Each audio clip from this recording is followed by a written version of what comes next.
the EPL marches across our radio stations, Berud, Radio Maisha, and right here on SpiceFM.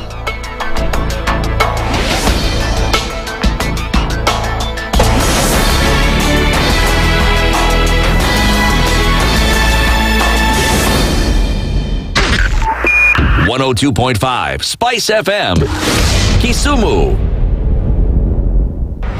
The following takes place from 6 a.m. to 10 a.m.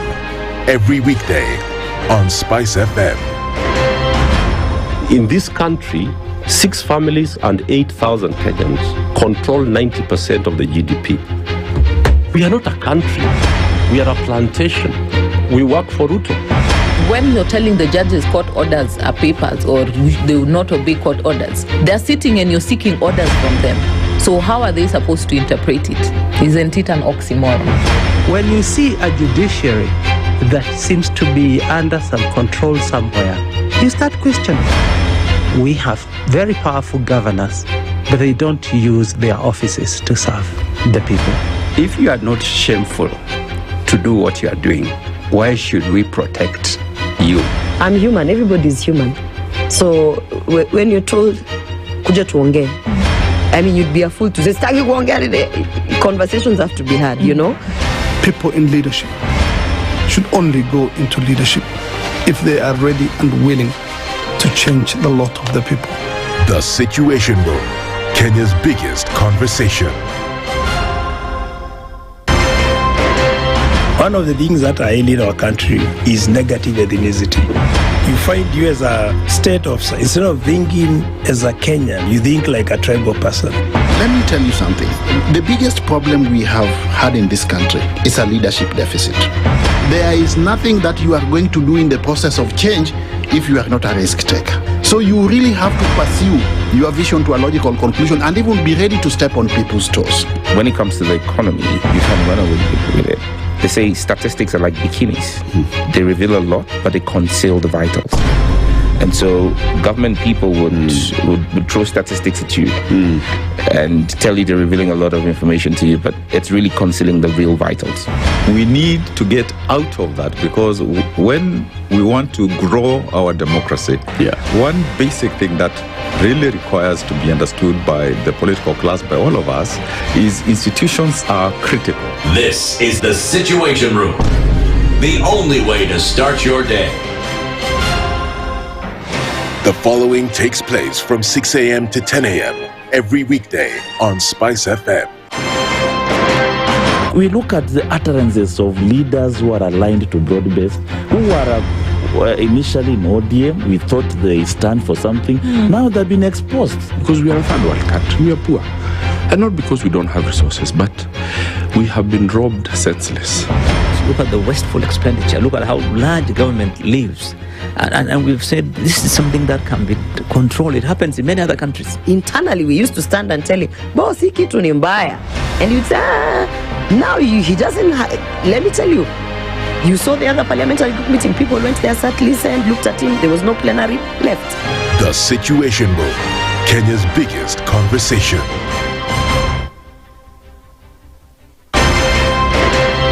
If we just gloss over issues and hope that time heals, then we may find that in generations to come, we might be back at the same situation. And the whole thing is born of stolen elections. Spice. When it comes to the decisions you make, you must be independent.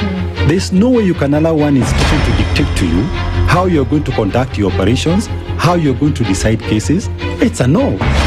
When you weaken the institution to the point where they cannot take action, then you realize that politicians have to come up and now start dealing with the issues. That conversation has to die. Our politicians do not like the hard stuff. We must insist on the path of doing things right, whether popular or unpopular. Money changes hands. That is a fact. If you have political goodwill at the highest top, like in Rwanda, then corruption will be an issue of the past. If you don't have political goodwill at the top, we will pass laws, we will amend laws, we will continue passing laws and re-amending laws, and nothing will happen. This is the Situation Room, the only way to start your day. The following takes place from 6 a.m. to 10 a.m. every weekday on Spice FM.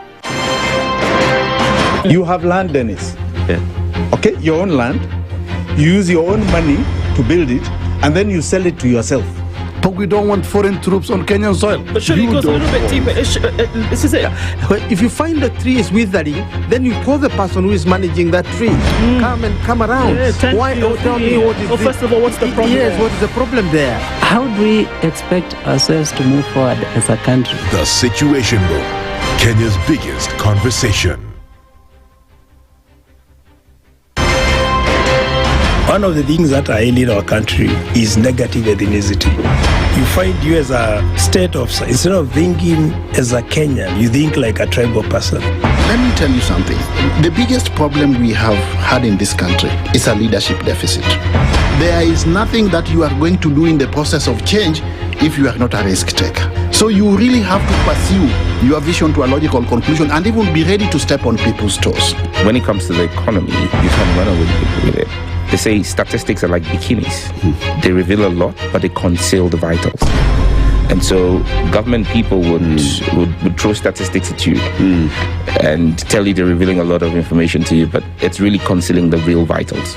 We need to get out of that, because when we want to grow our democracy, one basic thing that really requires to be understood by the political class, by all of us, is institutions are critical. This is the Situation Room, the only way to start your day. The following takes place from 6 a.m. to 10 a.m. every weekday on SpiceFM. He is himself actually has admitted that he bribed members of parliament, so... he admitted that he bribed members of parliament? Well, when he said... The government. Yeah, when he said that he gave the 10 million was for what? We're always quick to point faults in somebody else before you look at your own faults as a person. If it was Kanu's day, hii amuka naye leo, ungekuwa umeenda mbali sana hii. So and we must celebrate you. There are 600 million people now globally estimated to be living with diabetes in the world. So it is a major health problem. It's the largest single disease rising pandemic that we're dealing with right now. The Situation Room, Kenya's biggest conversation.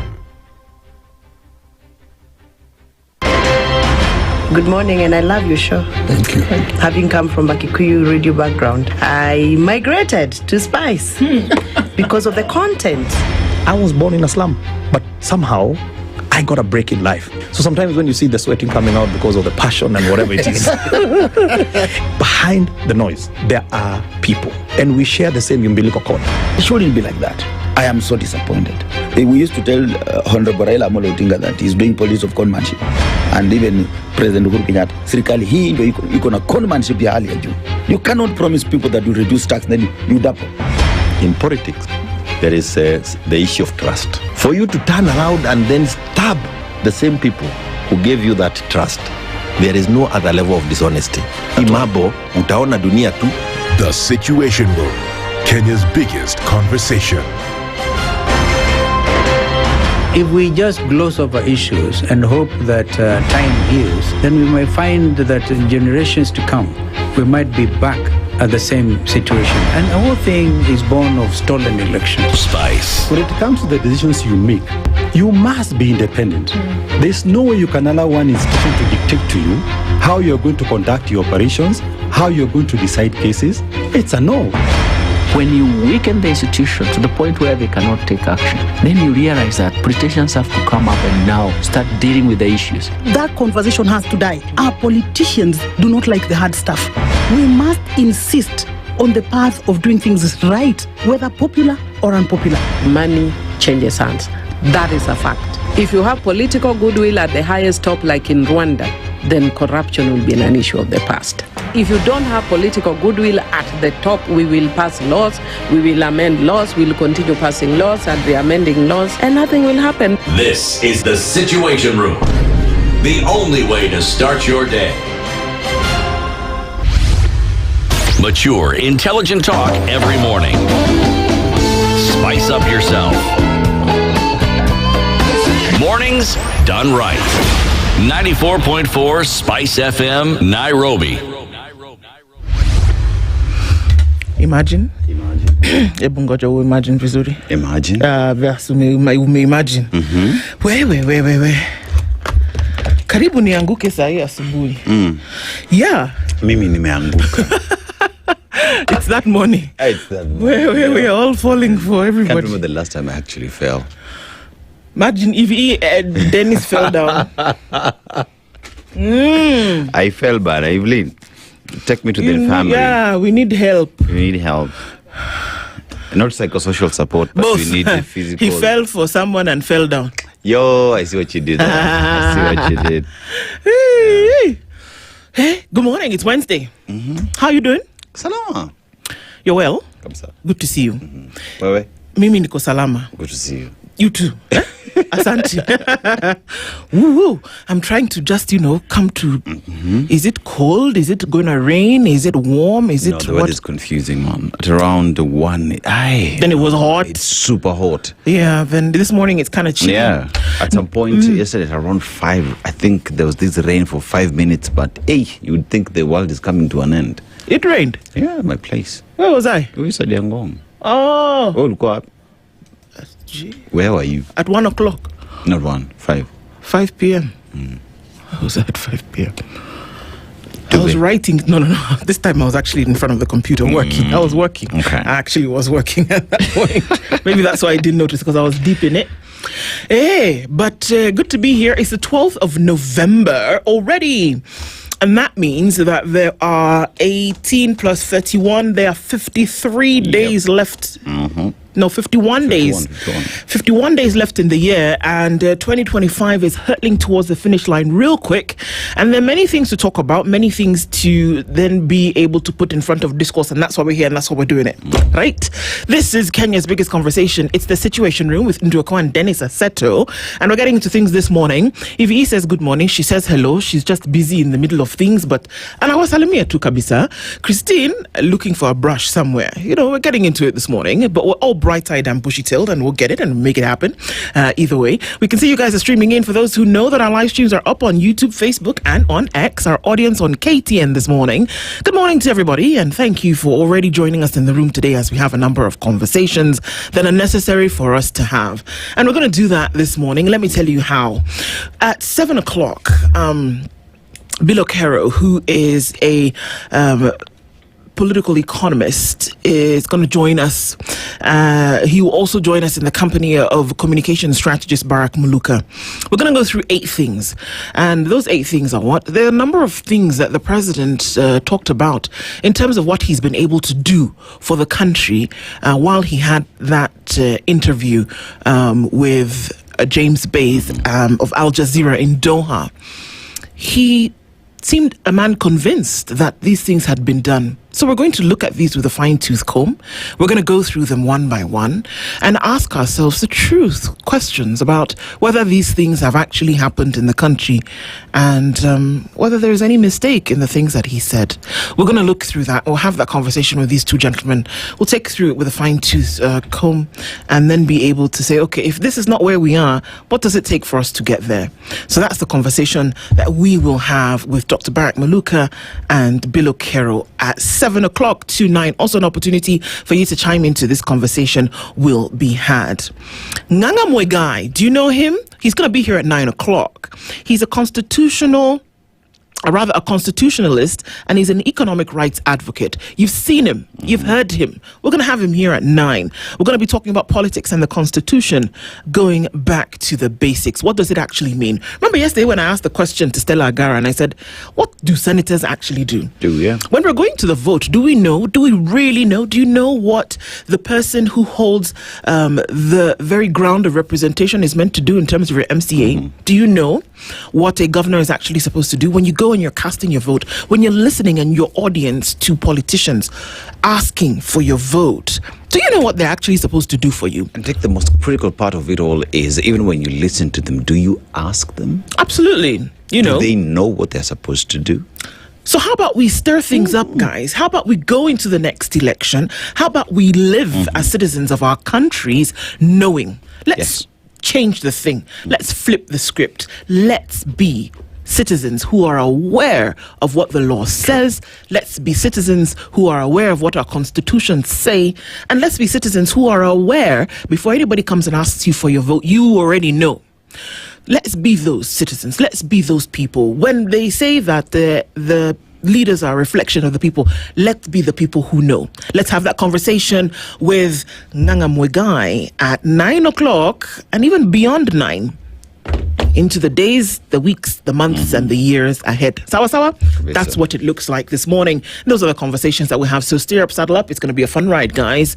Before we do any of that, you take us to Sierra Leone. Yes, we are in Sierra Leone. And we're talking about a country whose climate is tropical, hot and humid, with the rainy season between May and November. And Mount Bintumani, which is 1,945 meters above sea level, is the highest peak of the country. So perhaps if you are a mountain climber, when kutembea and you love risking, that's a place for you to go. And Sierra Leone River estuary is large natural harbor at Freetown. But let's go to the proverb. The mouth that eats salt must also drink water. The mouth that eats salt must also drink water.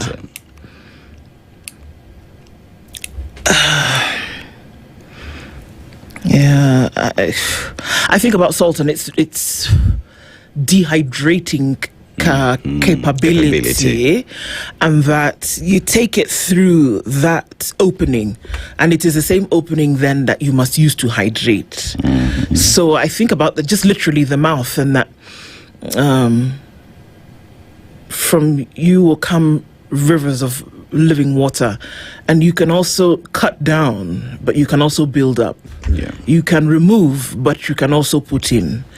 That we must understand that, and I think about a thin line between love and hate, and that the things that we say or the things that we do, it's also from the same being that comes good or bad. So we just must be measured in how we do things and how we control ourselves, I guess. Maybe I'll have a different one later on in the day. I don't know. So I look at it in terms of, there's a term that was once used, choices of consequences. You know, so you drink, you eat salt. What does that do? It leaves you thirsty. Yeah. And so at the end of it also, the consequence is you must go look for water for you to quench your thirst. So consequences have choices of consequences. What you do, right, either has a positive consequence or a negative consequence. Depends with what it is you choose to do. Voila. Yeah. I mean, absolutely. Yeah, I think it just, behoves us to be extremely careful about what we do, what we say, how we treat others. Absolutely. How we treat others. All right, that's great. We'll be looking forward to how folks then are able to interpret that as we get into it. Let's say good morning to everybody who's tuned in this morning. Yes, you're asking, are the streams up? Yes, they are. If you can see us and hear us, absolutely, you're tuned in to the right place this morning. And thank you for always doing that as you do. You're making your way to work, making your way to continue things. Our prayers go out, of course, to the Form 4 students who continue to sit their KCSE. We know that we can forget about that because the weeks are going, but, they've got a couple of weeks to go.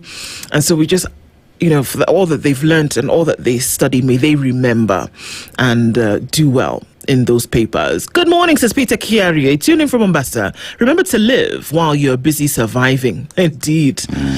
Take a load off sometimes. Necessary. George Adimo says, good morning. I'm listening in from Rongo. Rongo is again in Migori County. In Migori County. Just before you get to Awendo. I know exactly where that is. Exactly.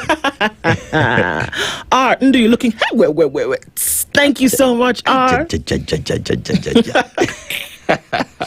Asante. Today I've even worn my smile. Pan-African Kenyan says, good morning, tuning from Nairobi. Robert Mbogo is tuned in from Mombasa. Christopher Ogore says, good morning, listening in from Maseno. Erica War is tuned in, says, good morning, guys. Good morning to you. Hello, first worlders and Singaporeans. I know you guys just make me happy. While I was away, I hear the president ensured safe return of fellow Kenyans and got a confession from M7. I don't know if he's the one who assured the safe return, but, it's part of the conversation that we'll have at... just ask yourself a very difficult question. At that point when another president admits that they abducted your citizen and locked them in for over 30 days. What is your responsibility as the president whose role is to assure your citizens' safety, whether in or outside the country? But then how on God's green earth are you okay with that? That's the question. How do you not say respond to that and say, okay, do it. Okay. It's in life. Bana. Hello, good people, says Agola. Mukopoa, tuko salama, tunajaribu. Somebody called Must Go, says, good morning, Spice. Museveni anaona ametushtua. NYS itamaliza shughuli before afike kwa border. So, okay, it seems that Museveni has a few issues here and there. So, arrested, what did he call them? Professional demonstrators. All right.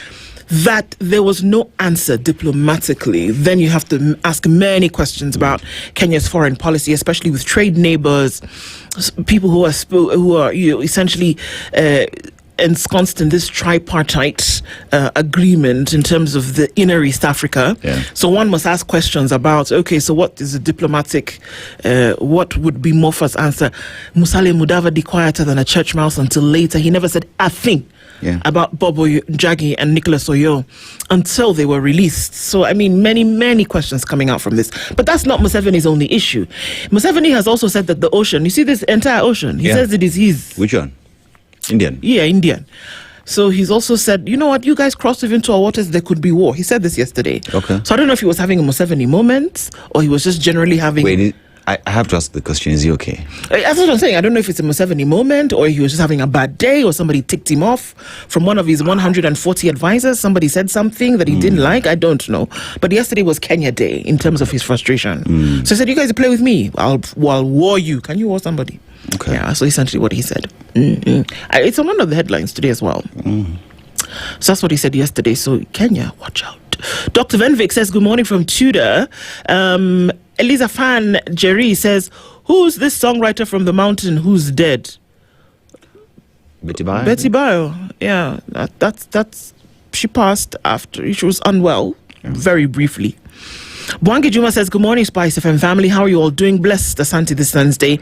Tell the Kenyan neighbors the time we stop talking, we fight. Huh? I need to be clear what you're saying. It's time to stop talking and fight. Is that what you're saying?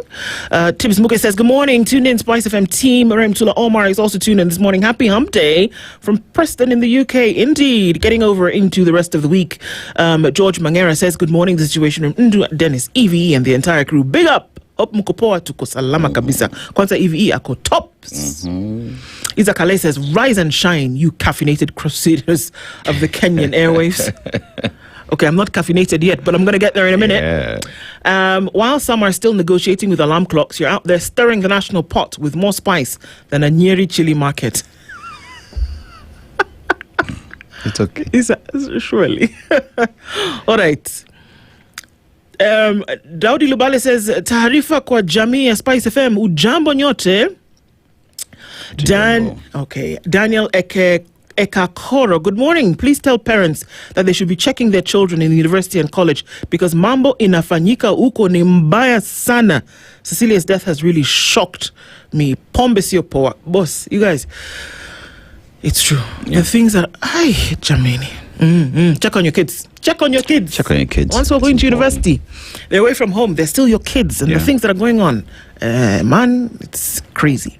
It really is. Sarah Kilonso says, good morning, Team Spice, tuning from Nairobi West. Good morning. Good morning, Spice FM team. You can get away with murder in Kenya if you're politically correct, it would appear. Former Samburu governor is as free as a bird, courtesy of political connections. The man is free. He was already serving 8-year sentence, but now the case has been overturned. Telling you, my friend. Georgia Colt says, good morning, Princess Ndu Dennis and EVE, good morning to you. I had the president made sure Kenya became sick and poor, aka Singapore. Wow, watching from Miami in Florida. You guys are so creative. Dancy Lagat is tuning this morning from the coast. Sema Kuji enjoy. Oh, really? Well done. Good on you. Can we do Dear Madam President for President Suluhu? Well, that would be interesting.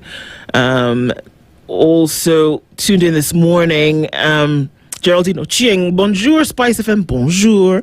Evans Okomas tune in from Roiro, and Benyal with the Iviame Salimika Kabisa. My prince, good morning. East Africans, Museveni is asking, where is his ocean? Where?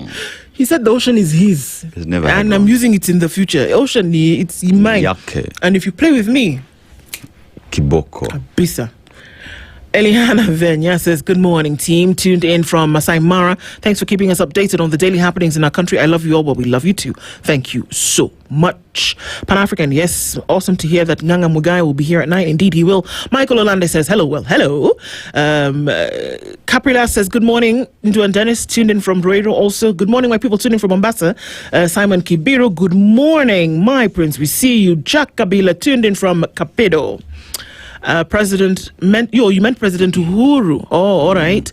Musal Gloria says, good morning, my good people. Listening to Morning Spice is the best recipe. I tell you. My Governor B wants Wasingishu County changed to Eldoret County as part of his Nguzo Kumi agenda. Oh, okay. You don't like Wasingishu County now? You want it to be Eldoret County? Okay. Like Nairobi, I don't know. So, the city of champions, eh? Eldoret City.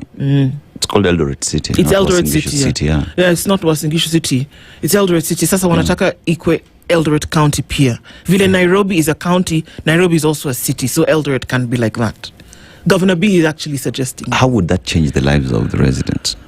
Sijui. Kama sasa you are coming from a city, immediately things just happen. Like a magician. You know, but Governor B is actually, we went to the same school. You and the governor went to the same school? Yeah, although he was many decades ahead. The decades? Even? Decades. Wow. Gee. Are you telling us your age? Why not telling us your age? Yeah. Oscar Bernard says, your haircut inakufa bwana Aseto. Hey. Unaua watu. You are a murderer. What's wrong with you? Yeah, don't take me to jail. You know, we have somewhere else going all over the place, flying. Thomas Osoro says, good morning. Good to see you once more, Asante Sana. Victor Alwanga says, good morning. Kindly ask Gen Zs, we need their help, but this change so they register as voters. Boss, register. Jamani, you guys register, Bwana, please. Ambassador Beja says, good morning from Paddington in London. Good morning, says Victor Moore. Victor here, tuning in from Juba. It's 5:30 a.m. in Juba. It's an hour behind. I love the show. Help me congratulate Gloria. She has just graduated. Gloria, you graduated? From where? What did you do? What did you study? Well, congratulations. And may the road ahead of you be clear. And there is one John Mburu, another classmate of mine, picked me up in the morning, never knew, just started having a conversation, and voila. We were in the same actually school. 2 classes ahead of me. Look at that. You're just meeting your classmates all over. So we're just like stories from back then. It was really beautiful. So John, something. Fantastic. Yeah. Thanks for tuning in every morning, guys. And as we get into these conversations, good to have you here as we do. All right, let's look into the headlines. On the front page of Kenya's bold newspaper, The Standard. See, hear no evil. Kenya's largest employer of educators, the Teacher Service Commission, stands accused of turning the country's classrooms into cash cows for corrupt officials. The collusion of field officers the collusion of field officers to those at the headquarters reeks from job bribes and politicized recruitments to ethnic favoritism and stalled promotions. An EACC report paints a damning picture of rot and dysfunction inside the very body meant to safeguard teachers' welfare. As technology fails, morale plummets and unions cry foul. The questions linger. Who will teach integrity when tutors are themselves under siege? So question 1, rampant corruption, bribes demanded for jobs, promotions and transfers, with TSC ranked among Kenya's most graft-ridden institutions. 2, inefficiency and bias, portal failures, stalled promotions and alleged ethnic and political favoritism in recruitment and advancement. 3, teacher frustration, poor service delivery, unfair transfers and exploitative internship terms, eroding morale and trust in the commission. Yani, it's all in one commission, just in case you're wondering it was more than one. Napana, it's just one. And this is the Teacher Service Commission. There seems to be some rot. Now, the question is, has it just happened or was it built over time?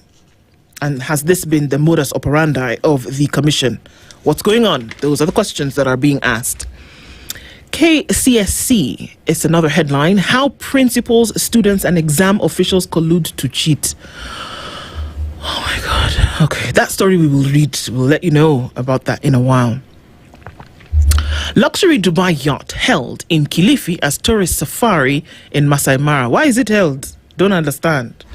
The yacht that's Atuju in Yanani. Okay. It's held because they're going to Masai Mara. Cindy, see, you need to park it in the water, Ama.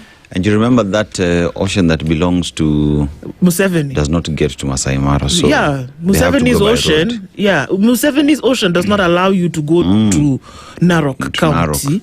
You need to park the boat. Yeah. Abi, what do they say when you're parking the boat? Dock. Thank you. That's the word. You need dock. to dock.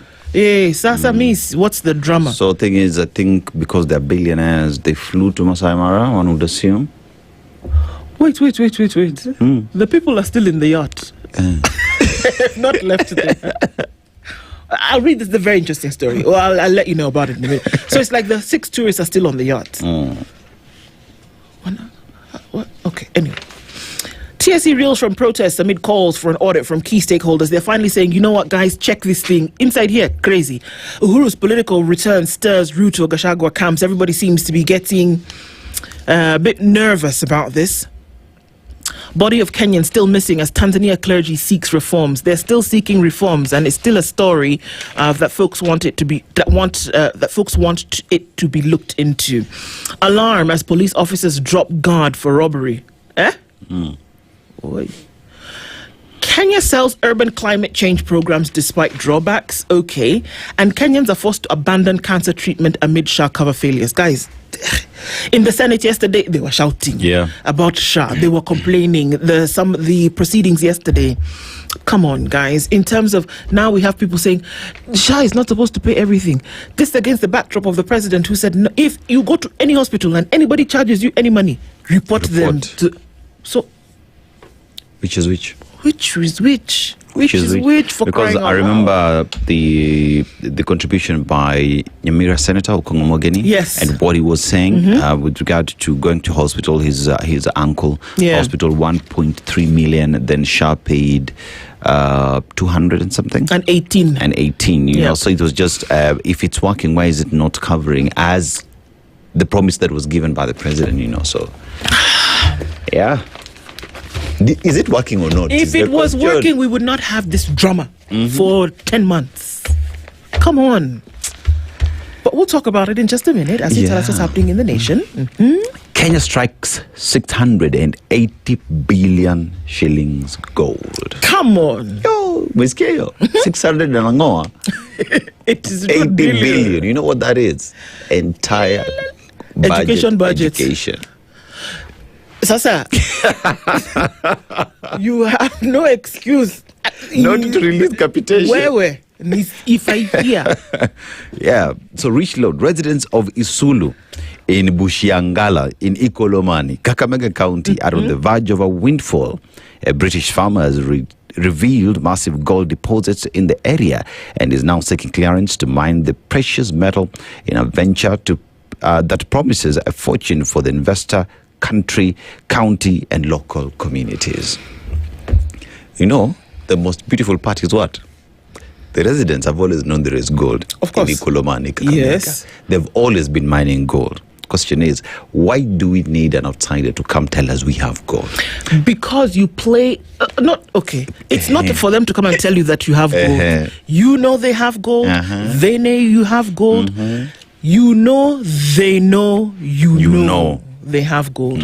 But this is the problem, that on the global market, there are only certain players who then are able to take this gold, refine it. There are certain standards. The gold standard is based somewhere in London. Yeah. You with your gold, you want to now process it and take it, they'll tell you, excuse me, where are you coming from? Where are you coming from? This is a global standard that we need you to meet. Do you have the process infrastructure to make that happen? Okay. Are you able to meet the world standards? You cannot. Do you have a policy? That's the problem. Yet. When we talk about first world, those are the things that we are talking about. You want to trade on the global scale, but you don't have certain things. So they will come and they will continue to exploit you. And you guys want to tell me that colonialism is over. I'm sorry. please. Don't let Let us continue. Okay, thanks. So Shanta Gold, the mining firm, is from Guernsey in the British Isles. Now, the firm will pump 27 billion shillings into the project in Isulu and Bushangala in Ikolomani. Sites to yield 1,285,470 ounces of gold, which is $4,111 per ounce, which totals $5.284 billion or 63 billion shillings. The firm also has mining projects in Siaya and Vihiga counties. We've not been told how much gold in Siaya and Vihiga is worth. Just so you know. Ghost learners blame ministry, not us, says teachers. Remember that conversation you're having here? Who is to be blamed? Not the teachers, but the ministry. Why again do you blame the ministry? Because they are the custodians of the information, including the infrastructure that hosts all the schools, teachers, and learners. Capish? Capish. Okay. Inside 558 million shillings, Shah hospital payment fraud. Again. Shah inafanya kazi. Shah iko na wizi tele. Court awards teacher 5.1 million shillings for negligence during surgery. Madaktari, what happened? So this man I'm seeing here, it's like scissors was left inside his body. Aliachwa na makasi ndani ya mwili. I don't know if that's the name, but inakaa makasi. Yeah? Imagine. 3 months down the line, you're like, yo, I'm not feeling well. Kumbe, the thing that is inside you. And you see, whatever is inside you is not just there, because remember, your body has a lot of acid, so it starts doing what? Eating the thing up. Yeah. New embassy to be set up in Vatican City. Kenya is set to establish a new embassy in Vatican City following a cabinet approval yesterday evening. This marks a major step in strengthening the country's engagement with the Holy See and advancing what the cabinet described as global, moral, and development diplomacy. Global, moral, and development diplomacy. Okay. Aye. And a court to rule on Rex Maasai registers. Yeah, magistrate will January 29th, 2026 determine whether to allow the police to keep 2 arms movement registers or if they will remain in court's custody pending the outcome of an inquest into the killing of protester Rex Maasai on June 20th, 2024. And there's that story of ghost learners. Raila's party ramps up its charm offensive in Coast Region, and ODM founders dinner gives Ruto chance to bag Raila's stronghold. So ODM party will have a founders dinner, and President William Ruto will be present. And is expected, there is a high possibility he will convince ODM. Will he? Or is it until 2027? My goodness, I don't even know, because it seems that everybody wants to be having a conversation with the other person. And you know what? It's not for Kenyans, man. It's for them. Yeah. We keep saying that. You want to look at the Star? All right. On the front page of the Star this morning, that story that I was telling you about, how the ocean now belongs to one man. Museveni threatens war with Kenya over Indian Ocean. It's on the front page of the Star this morning. Ethiopia locked in conflict with Somalia over similar dispute. So everybody's claiming this ocean for themselves. As like... what's that game where you're Monopoly? Yeah. Everybody is now trying to say, this is mine. Well, isn't Ethiopia landlocked? All the more reason why they want an ocean. They'll say it's mine. So I'll monitor it from here. So how do you go past Somalia to the Indian Ocean? Bora, it's mine. See, it's now, mine. If you pass through it, then now it's like I said, it's Monopoly. In Monopoly now, if you throw the dice and you land on my plot, you pay me. So now if you're swimming in the ocean, pay me. Guys, let's use these resources for everybody. You know, it's like we're actually... Get into a deal with Somalia who have a port and see how goods can get to you easily in a more friendly manner. These games we're trying to play here will not work. It is me. It's mine. Can you imagine? Somebody saying an entire ocean is theirs. But anyway, that's what I was asking if everything is okay. You know your sofa set is mine and I've never been to your house. Exactly. Yeah. Gee, man. Refugees battle hunger as donors slash funding. That refugee funding is actually minimizing over time.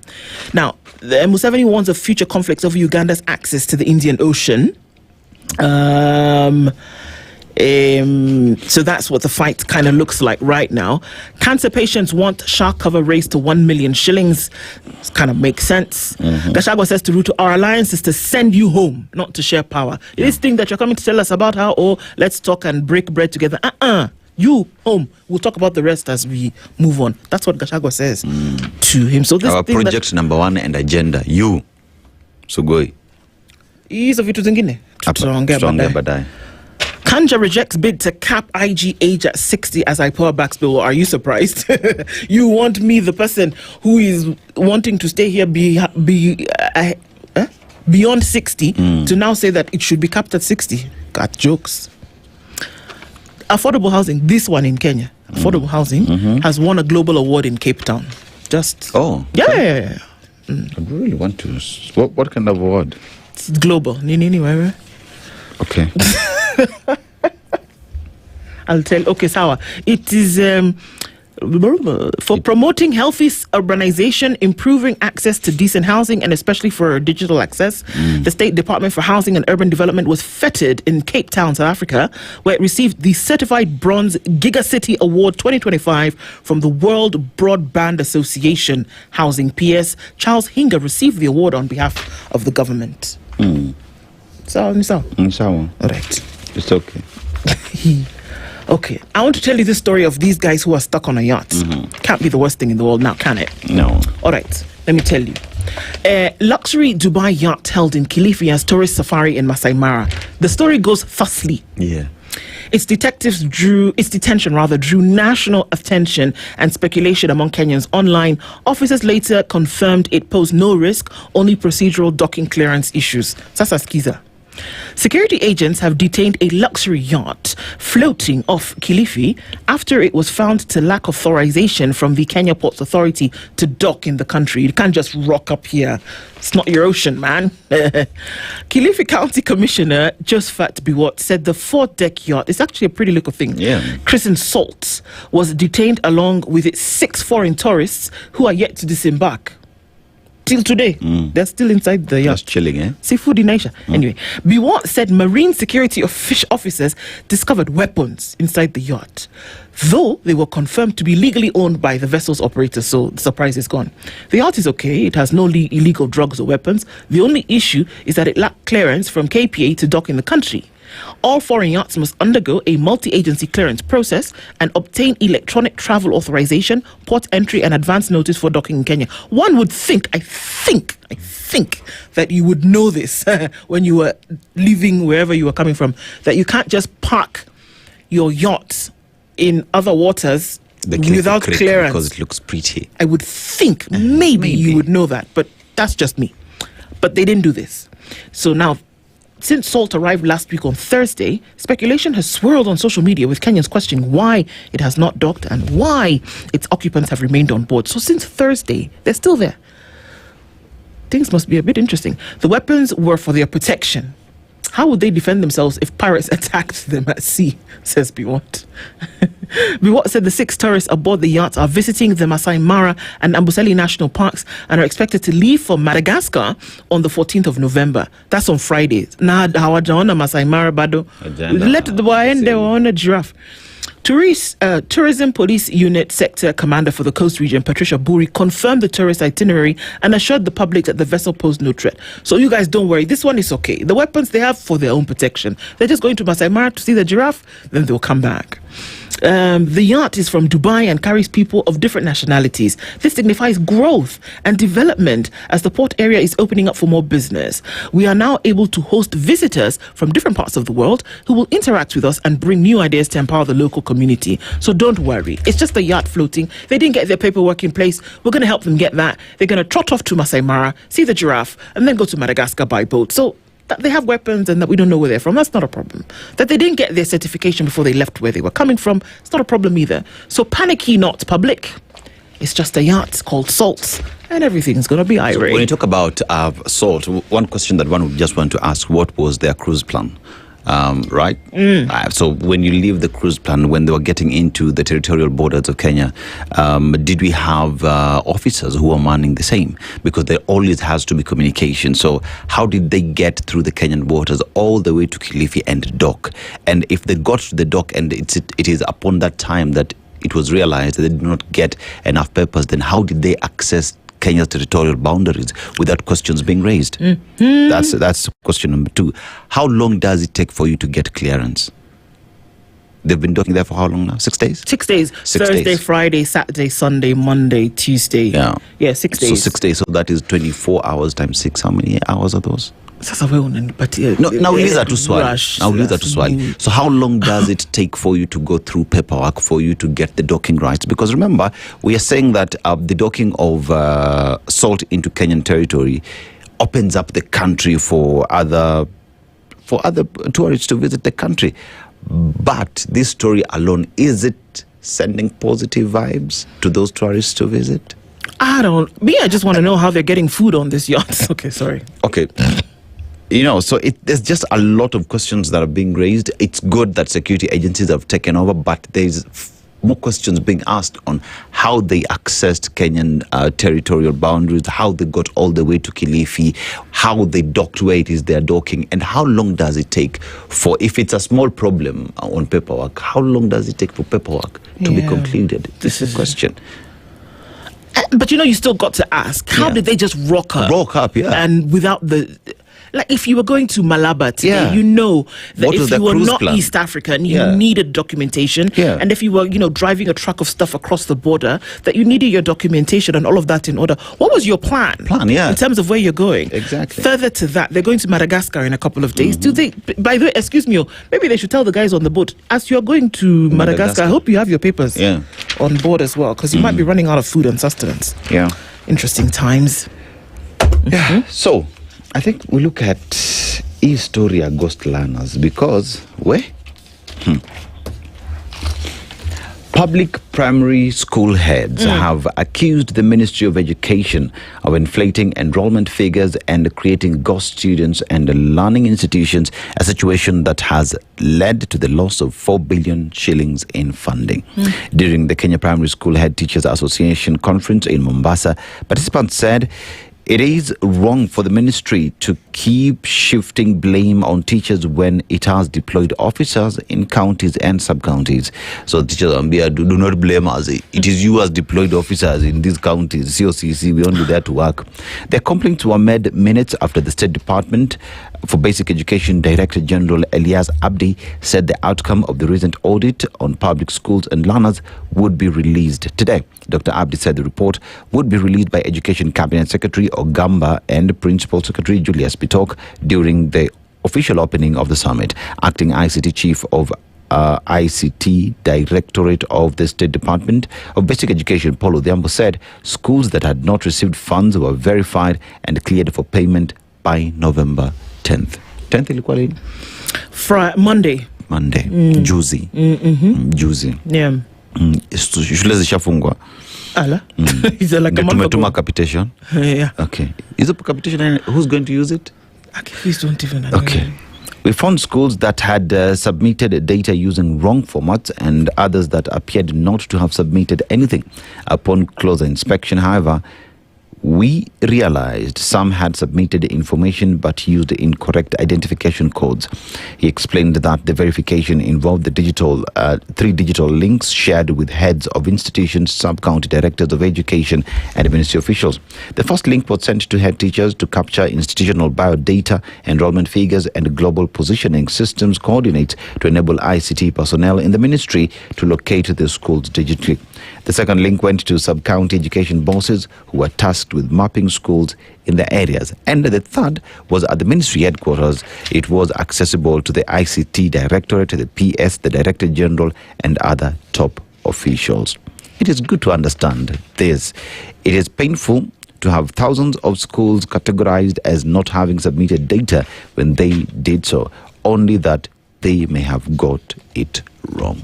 So who do you blame? Who do you blame? Because all this information starts from the ministry. All these categories are being told starts from the ministry. We have directors in the counties who belong to the ministry, who are supposed to go and confirm that these schools actually do exist. So when it comes to, you're saying it is wrong entry into the system, can that be rectified? Wrong entry into the system by whom? Don't let me shout this morning. You are allowed to.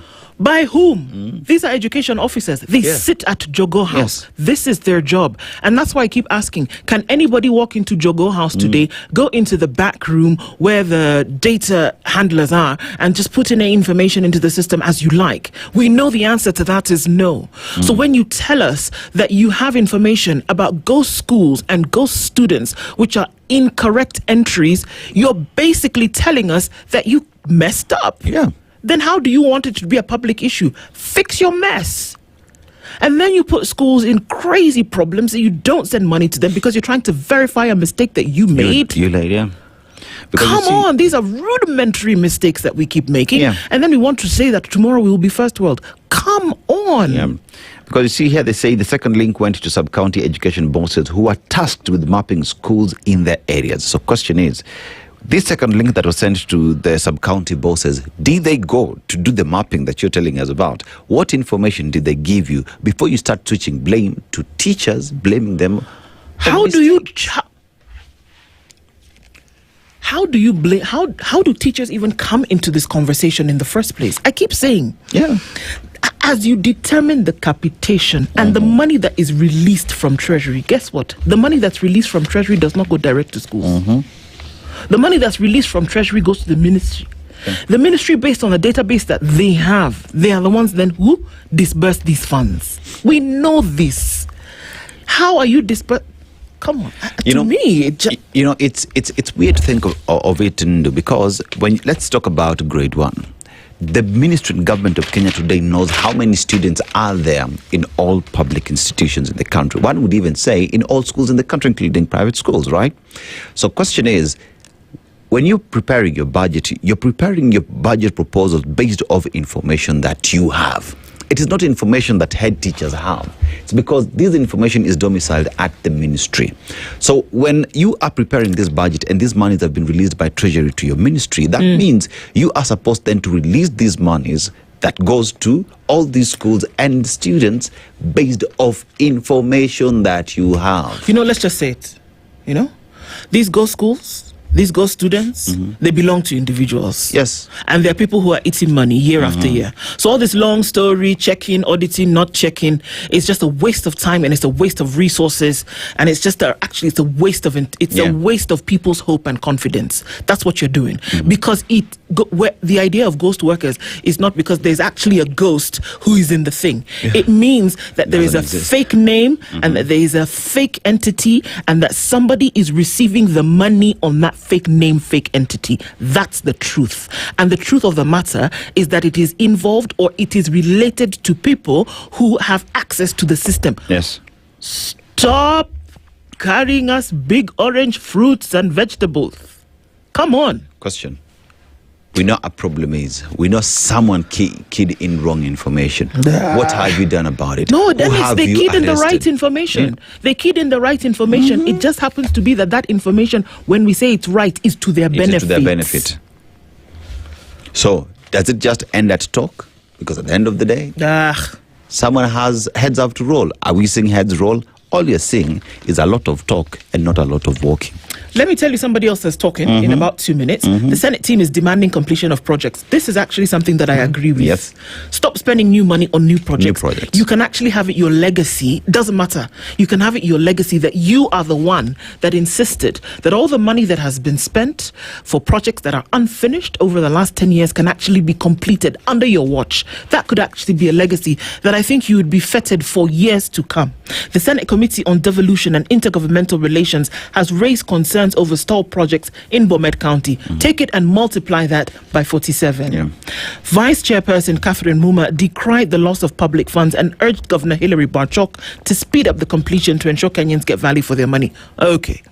The committee emphasized the importance of governors completing projects initiated by previous administrations as governments operate continuously It should be in a continuum. You come, I take where you left off, and we keep pushing the thing down the road.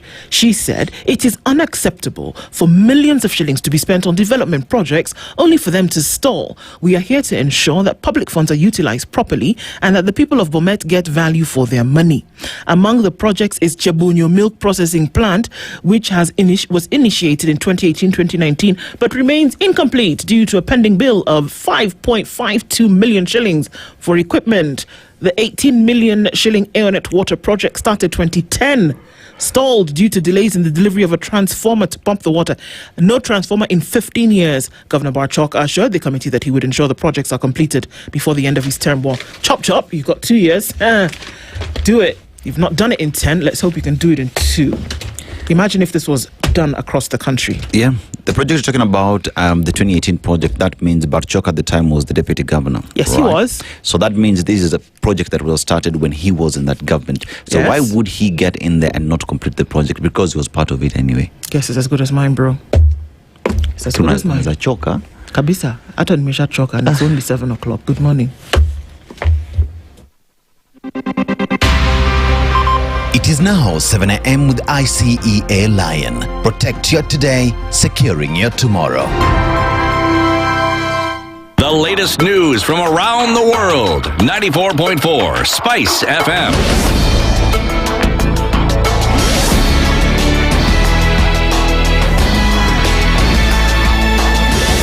Good morning. This is the News Wire. I'm Leah Ubaga. The Cabinet has approved the Public Finance Management Bill 2025, a move aimed at accelerating the flow of funds to county governments and reinforcing devolution through more efficient and predictable financial transfers. According to the Cabinet, the bill introduces a major reform to the county budget process by splitting the county government's additional allocations bill into 2 separate laws. Under the proposed framework, Parliament will consider one bill covering allocations from the national government's share of revenue and another focusing on allocations funded through loans and grants from development partners. For years, delays in enacting the annual Additional Allocations Act have disrupted essential services and slowed local development projects, including healthcare, infrastructure, and housing initiatives. The Cabinet says the reform provides a more predictable and efficient framework for financial transfers, helping counties plan and implement priority programs effectively. The investigating officer into the mysterious death of Brian Odhiambo, a fisherman who mysteriously disappeared, has implicated 6 Kenya Wildlife Service officers in the incident. According to the investigating officer, Julius Muhuri, witnesses saw Odhiambo being bitten and taken away by the KWS officers. In addition, a search of Odhiambo's phone shows that he was near the officers between 10 a.m. and 11 a.m. The prosecution has completed its evidence, with the case expected to continue on February 16th next year. Odhiambo disappeared on January 18th last year during an operation aimed at combating illegal fishing within Lake Nakuru National Park. On 21st January 2025, I wrote a letter to telecommunication service providers to provide us with communication of Brian Odhiambo and his possible last communication. When we analyzed the information, we were able to see that they were in close proximity with Brian Odhiambo at around 10:00 hours to 11:00 hours.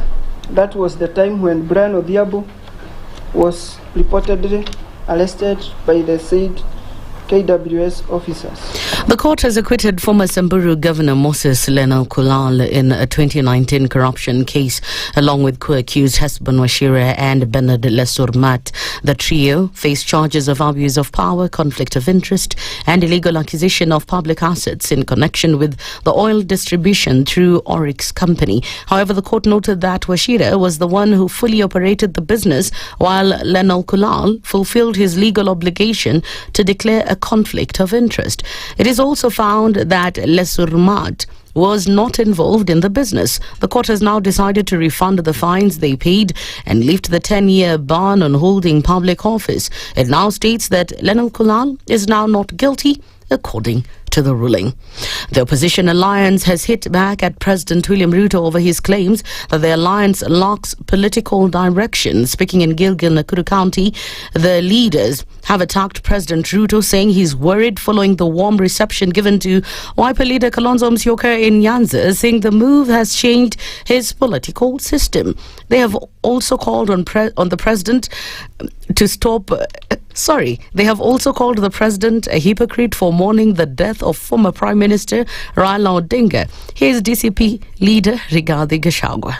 Nimeona huyu Kasongo jana akilia akisema ya kwamba ati kuna wanaume 5 wanakutana ati kugawa serikali. Huyu Kasongo hana habari, amechanganyikiwa. Unajua tangu alienda pale Kisumu, pale Bondo kulia machozi ya uongo, akisema atanalia mambo ya Raila. Kalonzo akaenda pale, Mama Aida na wote familia wakasema wanatabua Kalonzo. Huyu Kasongo amechanganyikiwa. Hao wanaume 5 wanakutana na mama moja.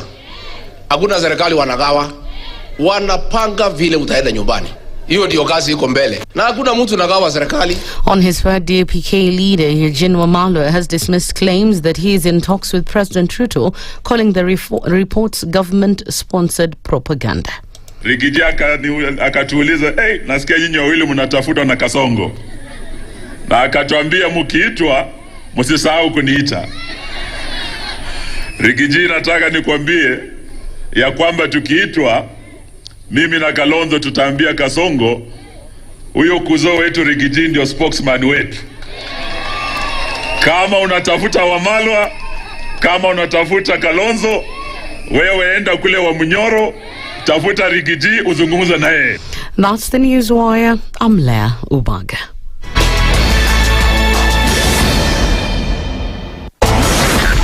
SpiceFM, Nakuru. Good morning, and I love your show. Thank you. Having come from a Kikuyu radio background, I migrated to Spice because of the content. I was born in a slum, but somehow I got a break in life. So sometimes when you see the sweating coming out because of the passion and whatever it is, behind the noise, there are people. And we share the same umbilical cord. It shouldn't be like that. I am so disappointed. We used to tell Honorable Raila Odinga that he's doing policy of conmanship. And even President Uhuru Kenyatta, serikali hii ndio iko na conmanship ya hali ya juu. You cannot promise people that you reduce tax, then you double. In politics, there is the issue of trust. For you to turn around and then stab the same people who gave you that trust, there is no other level of dishonesty. Imabo, utaona dunia tu. The Situation Room, Kenya's biggest conversation. One of the things that are ailing our country is negative ethnicity. You find you as a state officer, instead of thinking as a Kenyan, you think like a tribal person. Let me tell you something. The biggest problem we have had in this country is a leadership deficit. There is nothing that you are going to do in the process of change if you are not a risk taker. So you really have to pursue your vision to a logical conclusion and even be ready to step on people's toes. When it comes to the economy, you can run away with it. They say statistics are like bikinis. They reveal a lot, but they conceal the vitals. And so government people would throw statistics at you and tell you they're revealing a lot of information to you, but it's really concealing the real vitals. We need to get out of that, because when we want to grow our democracy, one basic thing that really requires to be understood by the political class, by all of us, is institutions are critical. This is the Situation Room, the only way to start your day. If we just gloss over issues and hope that time heals, then we might find that in generations to come, we might be back at the same situation. And the whole thing is born of stolen elections. Spice. When it comes to the decisions you make, you must be independent. There's no way you can allow one institution to dictate to you how you're going to conduct your operations, how you're going to decide cases. It's a no. When you weaken the institution to the point where they cannot take action, then you realize that politicians have to come up and now start dealing with the issues. That conversation has to die. Our politicians do not like the hard stuff. We must insist on the path of doing things right, whether popular or unpopular. Money changes hands. That is a fact. If you have political goodwill at the highest top, like in Rwanda, then corruption will be an issue of the past. If you don't have political goodwill at the top, we will pass laws, we will amend laws, we will continue passing laws and re-amending laws, and nothing will happen. This is the Situation Room, the only way to start your day. Mature, intelligent talk every morning. Spice up yourself.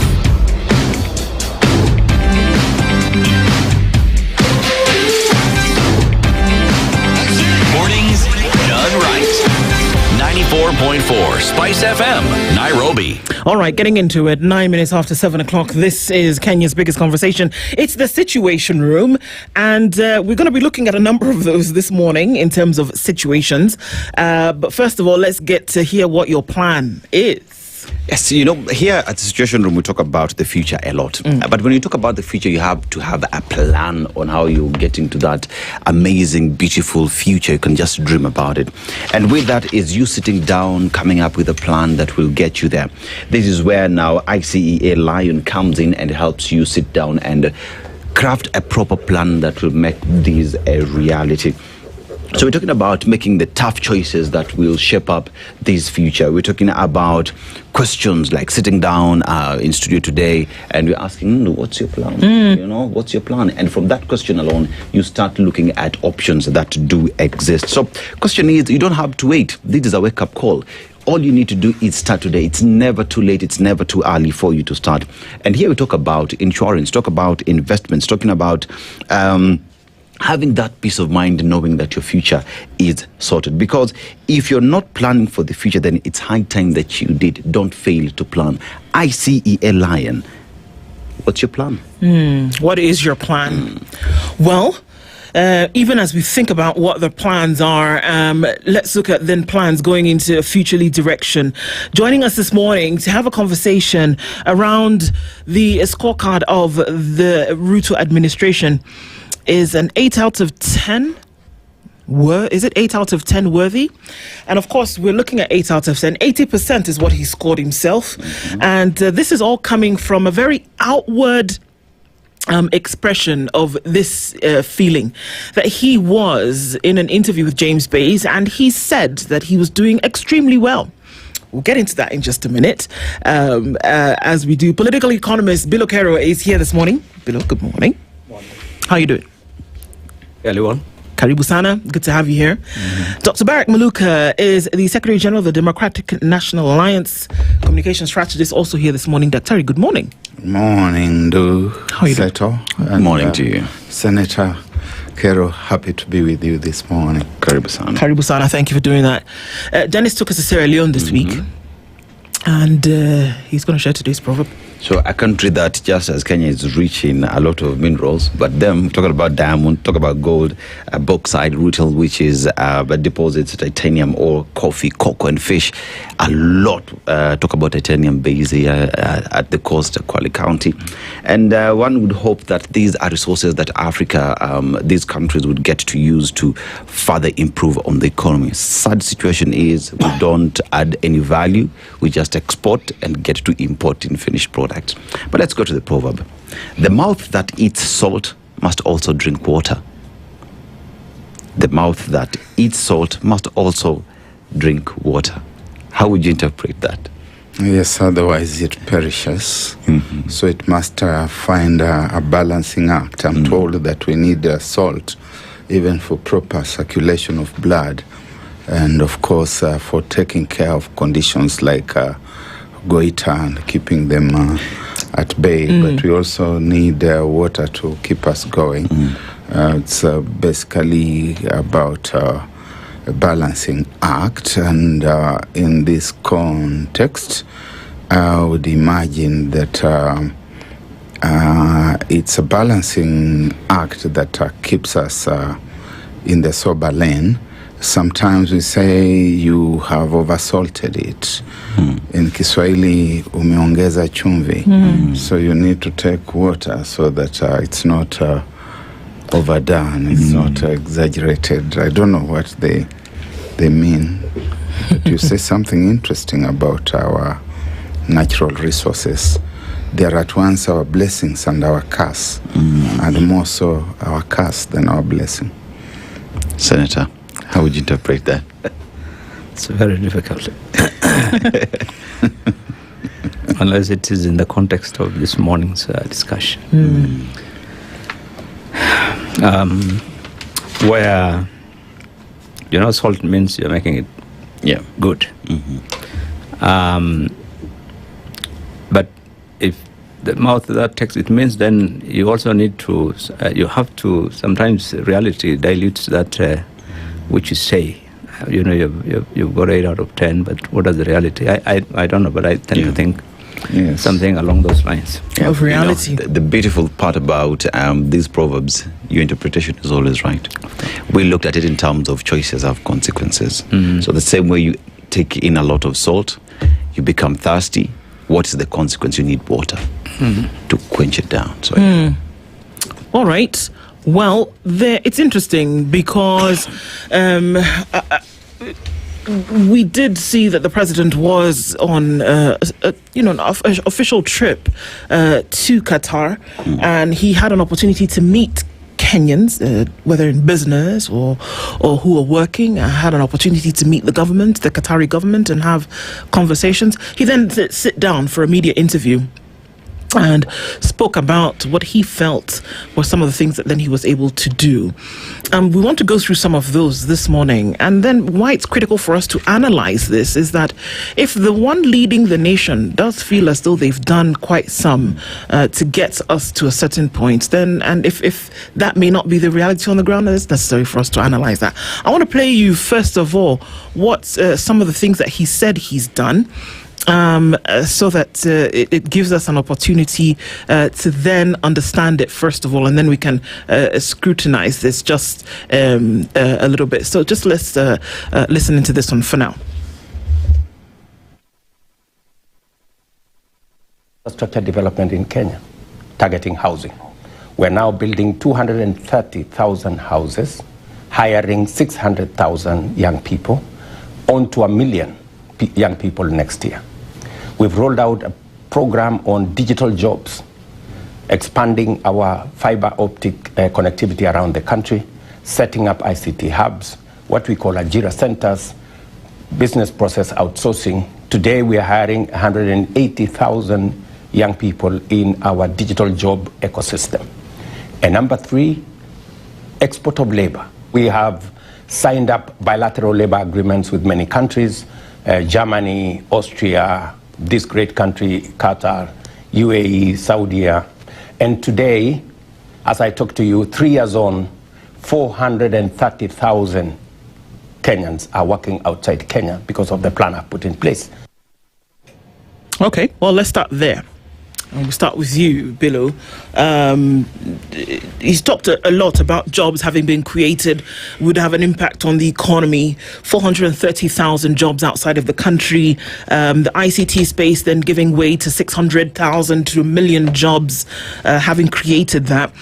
From an economic point of view, if that had happened, or if that had happened over 3 years, would the economy feel the impact of that? And has it? Not really. In a population of over 50 million people, if you are talking about 400, 600 million, for two reasons it may not. One, what kind of jobs? If the jobs are casual jobs, especially in the construction, casual jobs where the incomes are low, the impact would be minimal. You won't feel it really as an economy.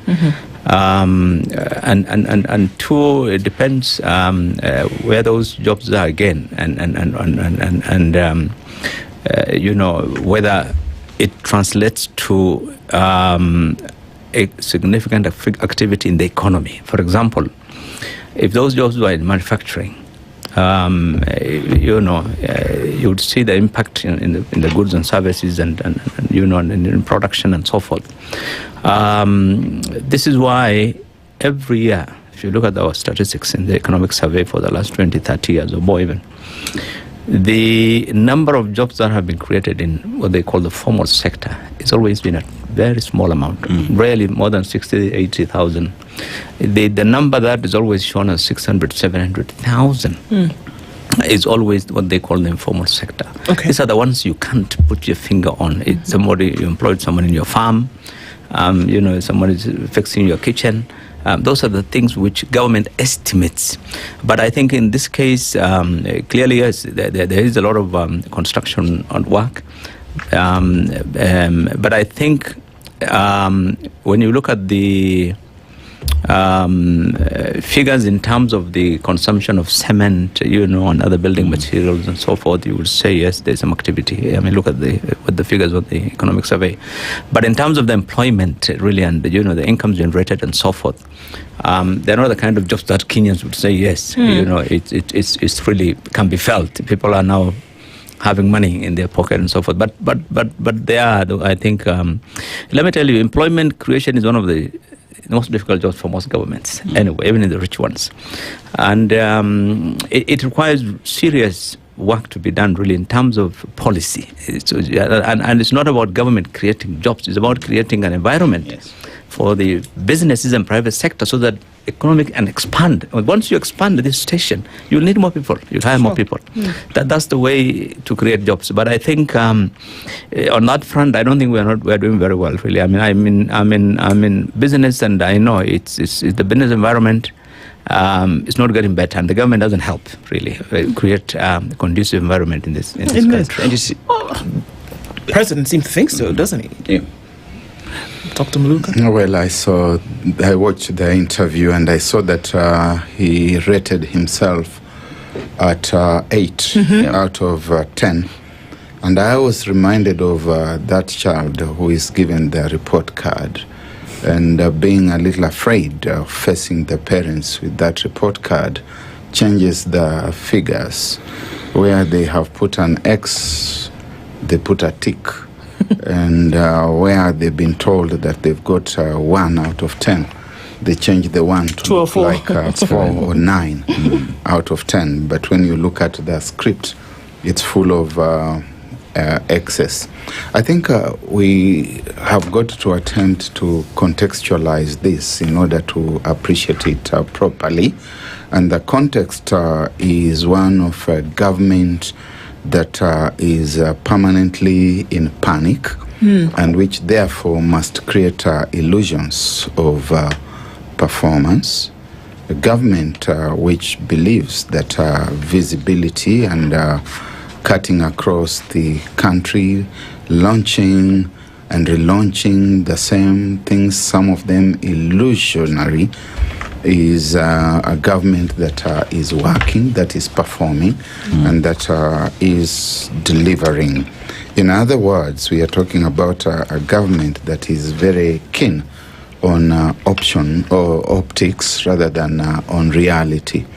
And being therefore obsessed with creating optical illusions, loses sight of the reality of its own failure, and therefore they are either masters of creation of illusions, or they believe in those illusions that they are creating, and therefore in the end you are talking about a president who lives in his own head, and he imagines that the world out there is the world as he sees it in his head. And therefore, having created context, we could look at some of the solid things, understanding, of course, that there is a Bureau of Statistics, and in the fullness of time, the truth about the statistics of these times will be made known.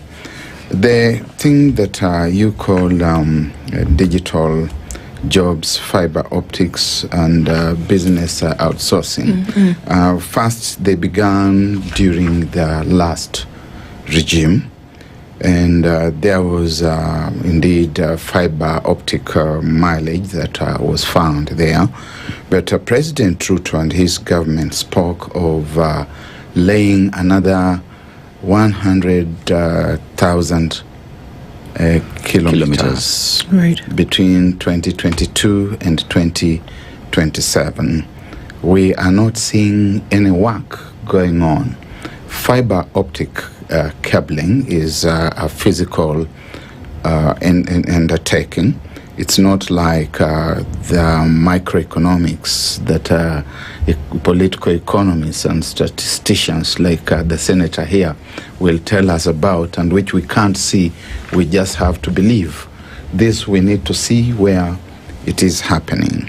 When we are told that we have done so many more kilometers of roads, we need to see them.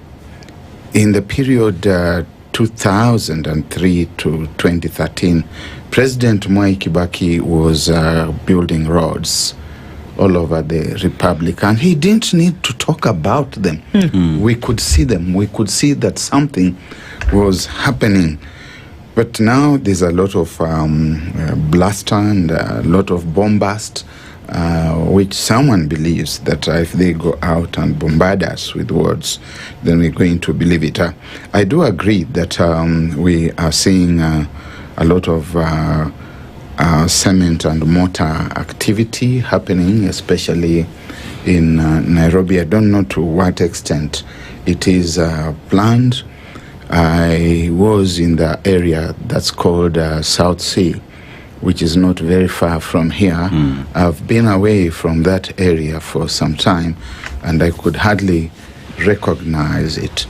We could say from a physical cognitive perspective that there's this good development happening there, lots of stuff shooting into the sky.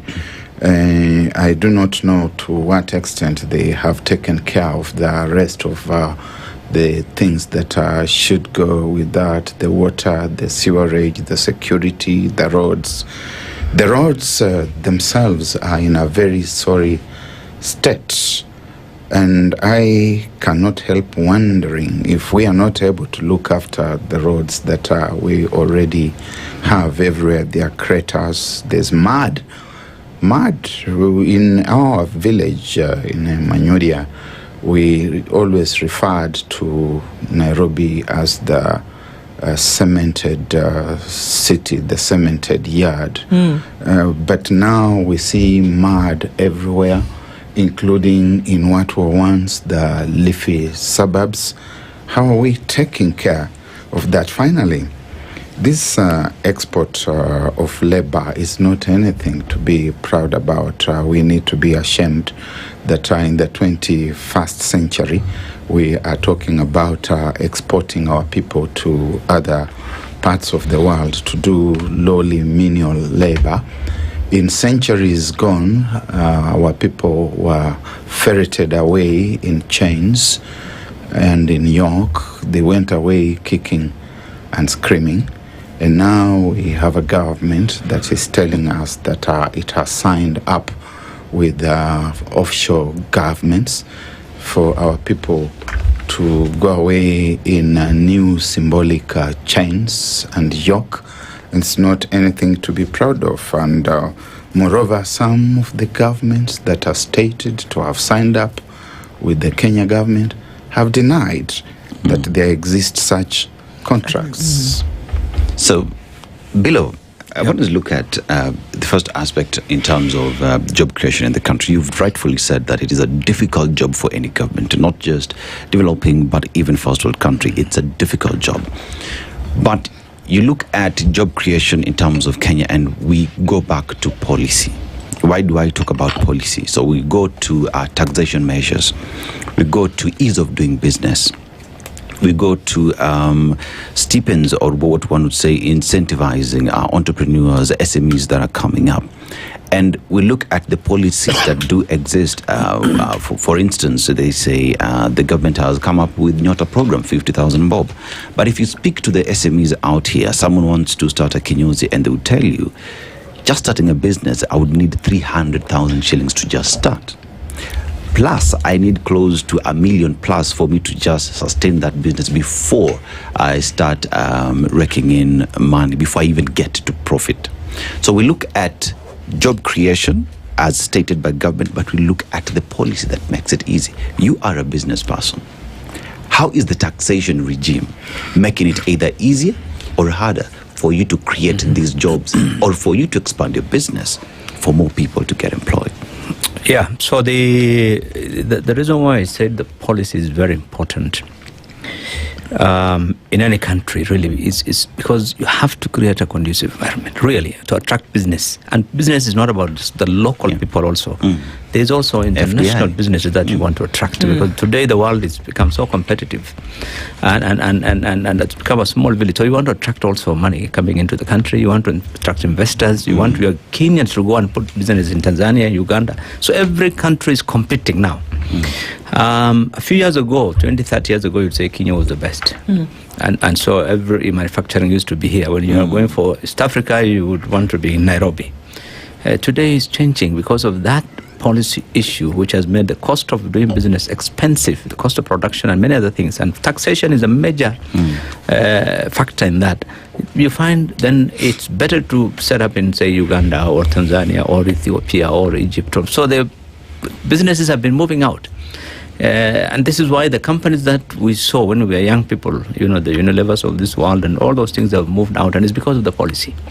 And this is why I said really the focus should be on policy. If you look at the US president, he might look a pretty confused man, but when he came up with these tariffs, if you listen to all his arguments, is that I want things to be done here. I'm putting tariffs on pharmaceuticals. If you want pharmaceuticals in America, you want to sell, put it up here. You want to sell cars in America, put it up here.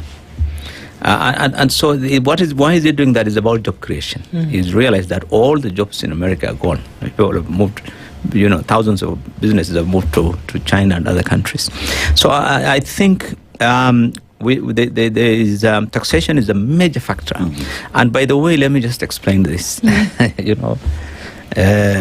When we talk of taxation, it's very easy for the government to say, look, our VAT is only 16%. The dollar our corporation tax is only so much. But there are not less than 600 different types of levies charged in this country. I've repeated this many times, which really are in an indirect form of tax. And some are charged by the national government, many, and many others by the county governments and many other institutions and organs of government. National government ones are known. The ones which, for example, the 9 or so different levies on petroleum. Some were created for a specific activity, but then they have outlived their usefulness because the government finds it is a gold mine. A good example I keep repeating is Railway Development Levy. When that law was put up in 2016, the idea was that the 500 billion we borrowed for SGR would be paid for through that levy. That levy was collecting from 2019 not less than 30 billion shillings a year, between 30 to 40 billion. It will have paid that railway, Sorry, but you will never. Even Parliament, members of Parliament ask for that thing so many times from Treasury. There's always that opacity because it's just one of the taxes. So when you now go to the counties, it's even worse. Every little institution wants to create its own revenue base. So you create, tariffs of sorts. You call them levies. This levy, that levy, this levy, that levy, this. So if you try to, if you're a distributor now, this company is a distributor, you want to distribute this water all the way to his village, Nyamweya. That is somewhere in Kakamega. So first you need to get a license for Nairobi, for you as a distributor, then you have to get the same thing through all the other counties, all the way to Kakamega.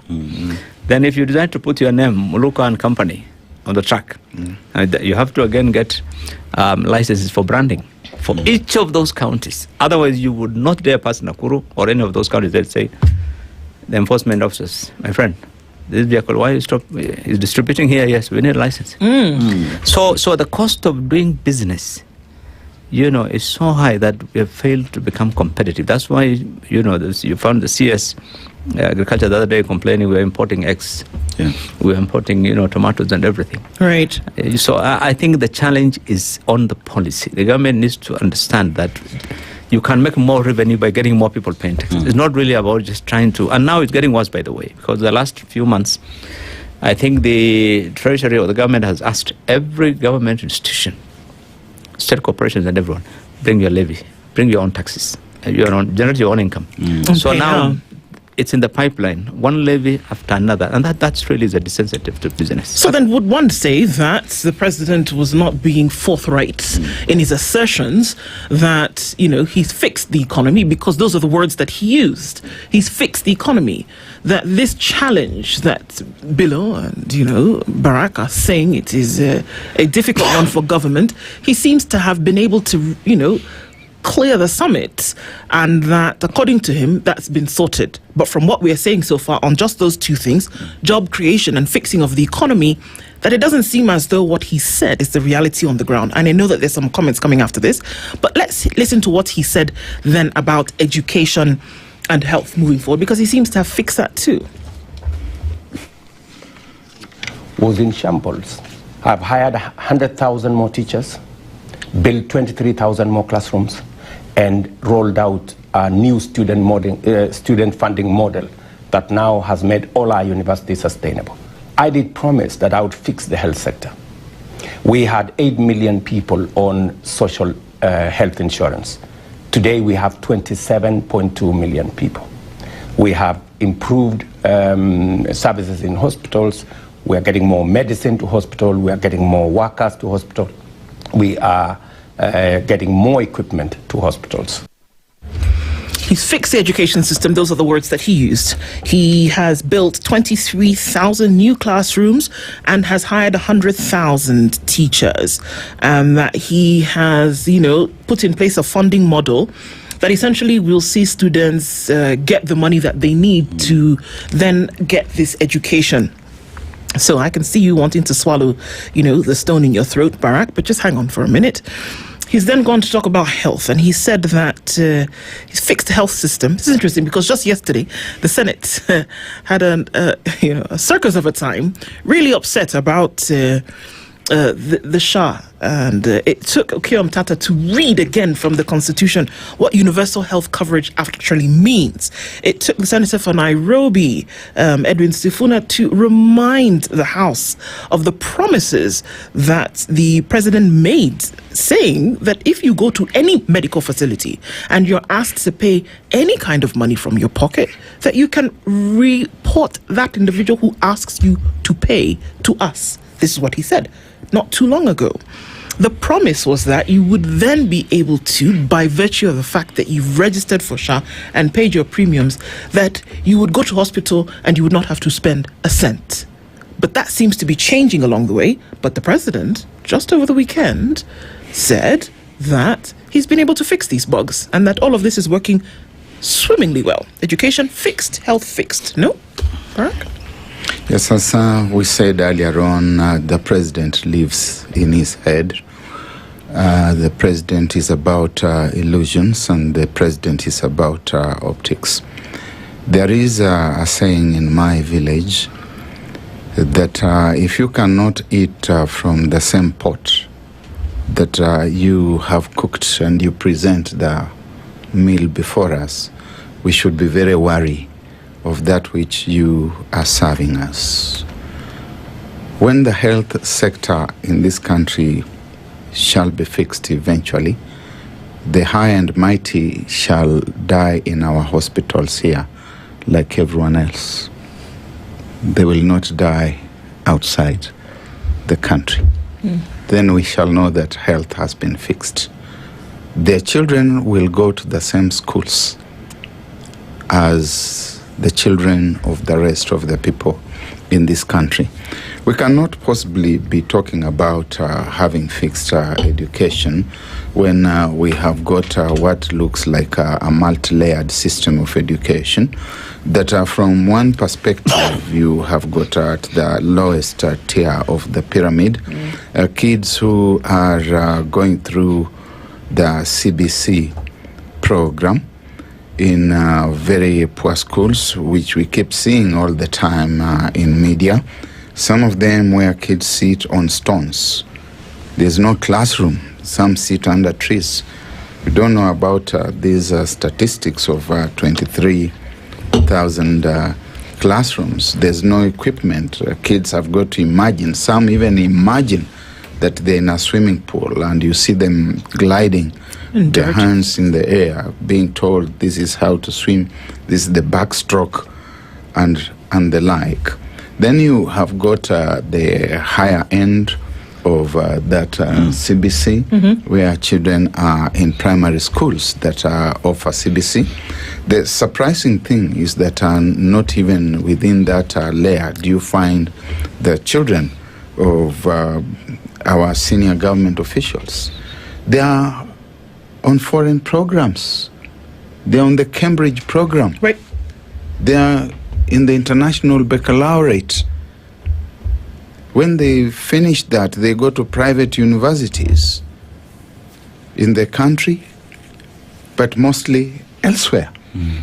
They'll tell you, I'm going to London to see my children who are in school there. So education shall be considered fixed when all our children will go to the same schools, they will attend the same curriculum. We shall know that our education has been fixed. Health shall be fixed. When you look at today's press, you can see that Kenyans are forced to abandon cancer treatment amid SHA cover failures. In today's press, we are seeing that people have given up. They are waiting to die. And you go to hospital, anywhere in the country, you find some hospitals have closed down because they have not been paid billions of shillings for services that they have rendered under the Social Health Insurance Fund. You will find that we are boasting of numbers of registration, which is fine that we have more people registered. But we are not talking about the numbers of people who have been treated. That would be more significant. It's not just registration for the sake of it. Finally, ladies and gentlemen,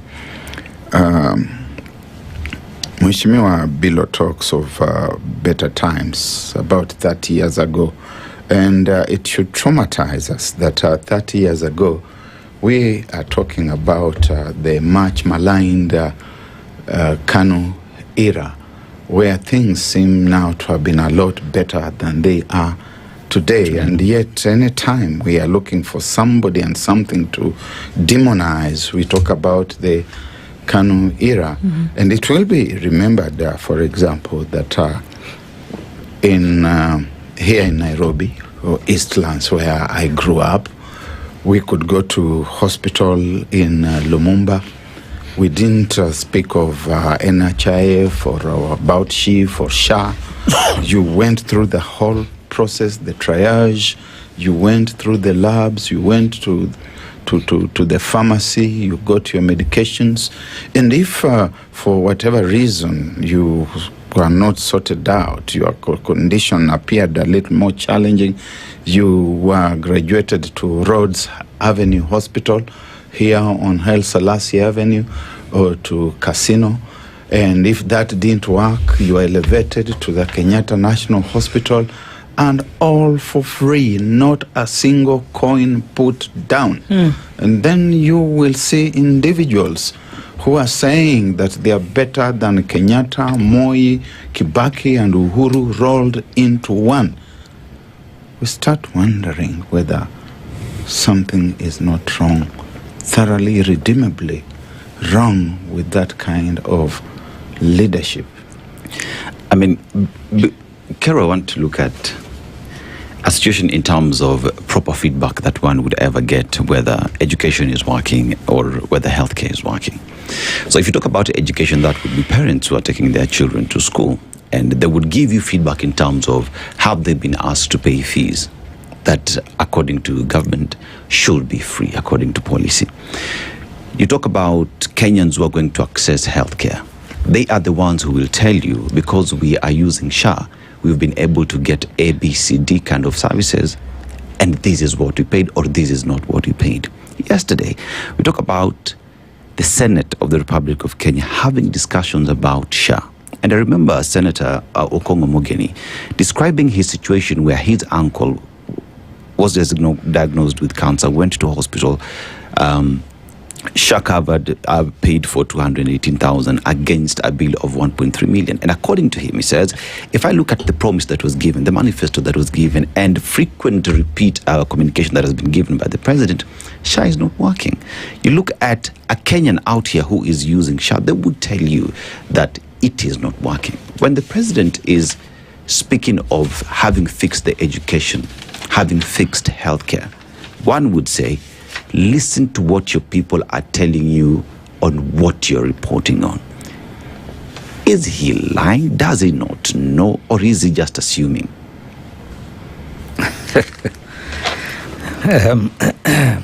I think if you have been in where I was in politics once upon a time, which Barack, I hope, is not looking for, it's not a very good industry,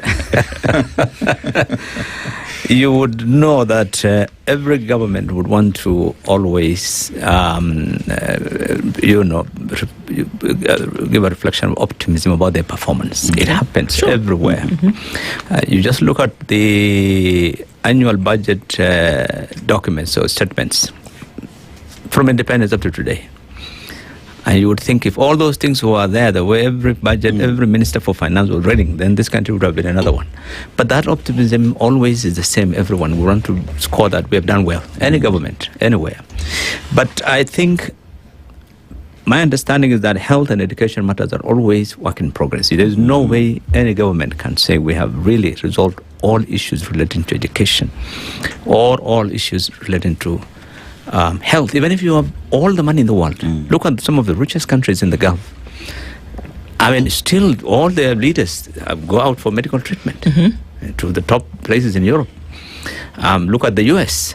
Education, health is always an issue. From the time of Obama up to now, health is always a major issue, even in the developed countries, because of the fact that things keep changing, circumstances keep changing. The requirements for education and health, the dynamics is always changing. So the government needs to be really working to try and meet those challenges that come up in this industry. And I'll look at health in particular.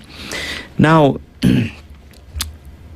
even if you looked at the private insurance schemes, there's no scheme that will give you 100% benefit on your premium. There'll always be a limit. You pay this amount, yes. These are the limits you're going to get in terms of benefits.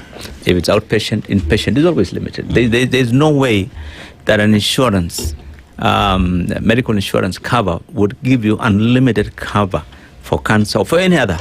So I think for the government to say that, look, if you join SHA, khalas, you're done. You will never pay anything. I think that obviously is an exaggeration. It doesn't happen. Even the richest of the medical insurance companies, even if it's US or everywhere, there's always a limit on the cover that you're getting.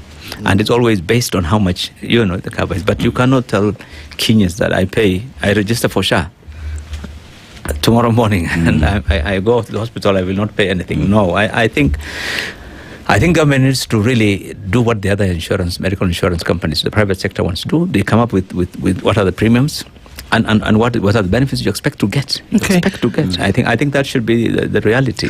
Not telling Kenyans you can walk into hospital. I don't think. But from a governance point of view, you're given examples of I guess those jurisdictions where we're aspiring to be in terms of the first world. That seems to be the flavor of the month in terms of the conversation. But I think about things like Obamacare, and even in the 8 years that Obama was president of the United States, that he continued to speak of this thing as a work in progress. Of course. So you said there is a work in progress, which is understood, but he never said we fixed it. Yeah. He never said that it is operating optimally. He always said, I remember we have his speeches, he always said, well, we're trying to do this, we're fixing the nooks, we're fixing, these folded points, we're trying to iron it out. Everything that we do is to ensure that every everybody can get there eventually.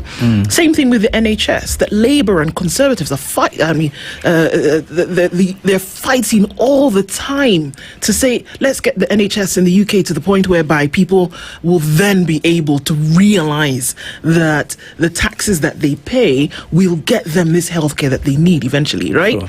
So much so that if you or I travel to the UK today, on that same NHS, that you could actually get treated as somebody who travelled to the UK under that and is not necessarily a UK citizen. A work in progress.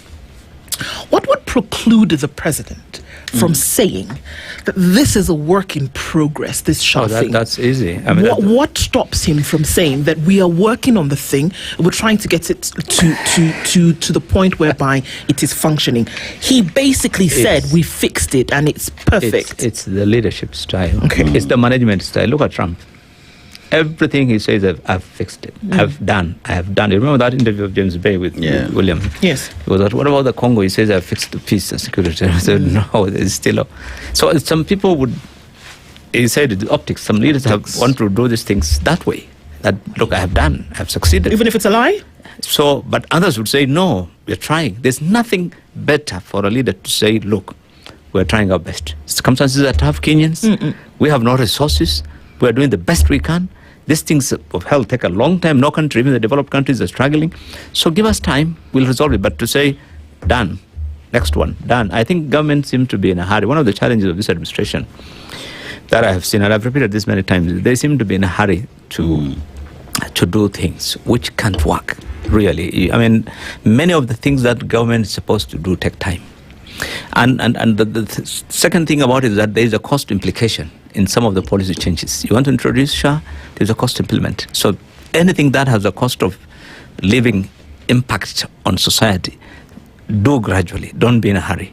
Because then you'll be forced to look for more taxes, more levies, more charges, and make things more difficult. And in the process, education now is facing that challenge.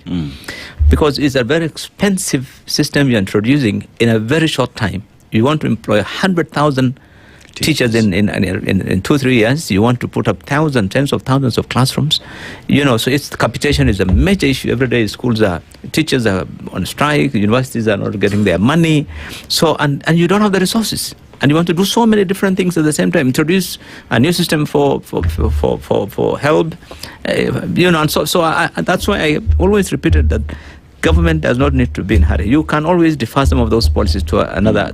Let's move gradually so that Kenyans don't feel the burden, and so that you can also try and get things more accurate and more right. Instead of trying to do so many things at the same time, and then you get challenged. The Barak tells you, that's optics. And I think, Barak, as you talk about optics, and based off, just bouncing off what Kero has said, it would then behoove upon the leadership and their style of going around things, of ensuring that let's sit down with Kenyans, explain the situation as is, so that from the word go, as we talk about 27.2 million Kenyans who have registered on SHA, we look back and see how many Kenyans out of the registered are paying for SHA, and come up with a conversation on what that means with regard to the coverage, how many people would be covered, and those who don't pay, what are the repercussions? Because at the end of the day, it can be that out of 27, 6 million are paying, the rest do not pay, and expect that everyone will get the same coverage. Sure. How critical is it for the government to sit with Kenyans, have a discussion around healthcare, have a discussion around education, speak the truth, so that Kenyans understand from the word go, as we change these policies, as we introduce new measures on healthcare education, this is the reality. How critical, how important is it for truth to be the modus operandi? Truth must stay masked, where government is in panic about being re-elected. And so you have got to show that you have fixed it. And you believe also that you are addressing a nincompoop population, that you have a population of zombies out there, and that they are going to believe anything and everything that you tell them, in spite of the fact that the cognitive indicators are telling a different story. We talk about having fixed university education, for example. We know that for about 3 months now, the universities, public universities, have been on strike. It was not until I think just last week that a settlement of sorts. On Friday, actually. Yeah, when a settlement of sorts was realized, and we do not know for how long it's going to hold. We know about the health workers who are virtually on strike all the time. When it's not Kiambu, it is in Kisumu. When it's not Kisumu, it is some other county elsewhere. Sometimes it's even the referral hospitals, that there are challenges there, that the professional workers there will tell you that many times the facilities are not working. We've gotten also into this arrangement that sees us bringing in equipment and forcing it upon counties without the necessary infrastructure being there for the equipment to fit in. They will tell you that there's a cancer care equipment in every hospital, referral hospital, and every level 5, level 4 hospital in the country. But are they working? Most of the time they are not, and it's because of the conflict of interest in the manner in which they were sourced. We have seen reports which are believable that public universities throughout the country risk closure.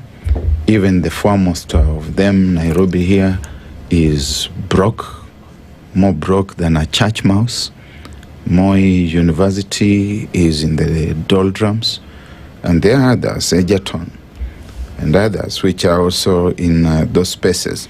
So I think the good thing is to be truthful about it, the way Senator Bill Okoh says.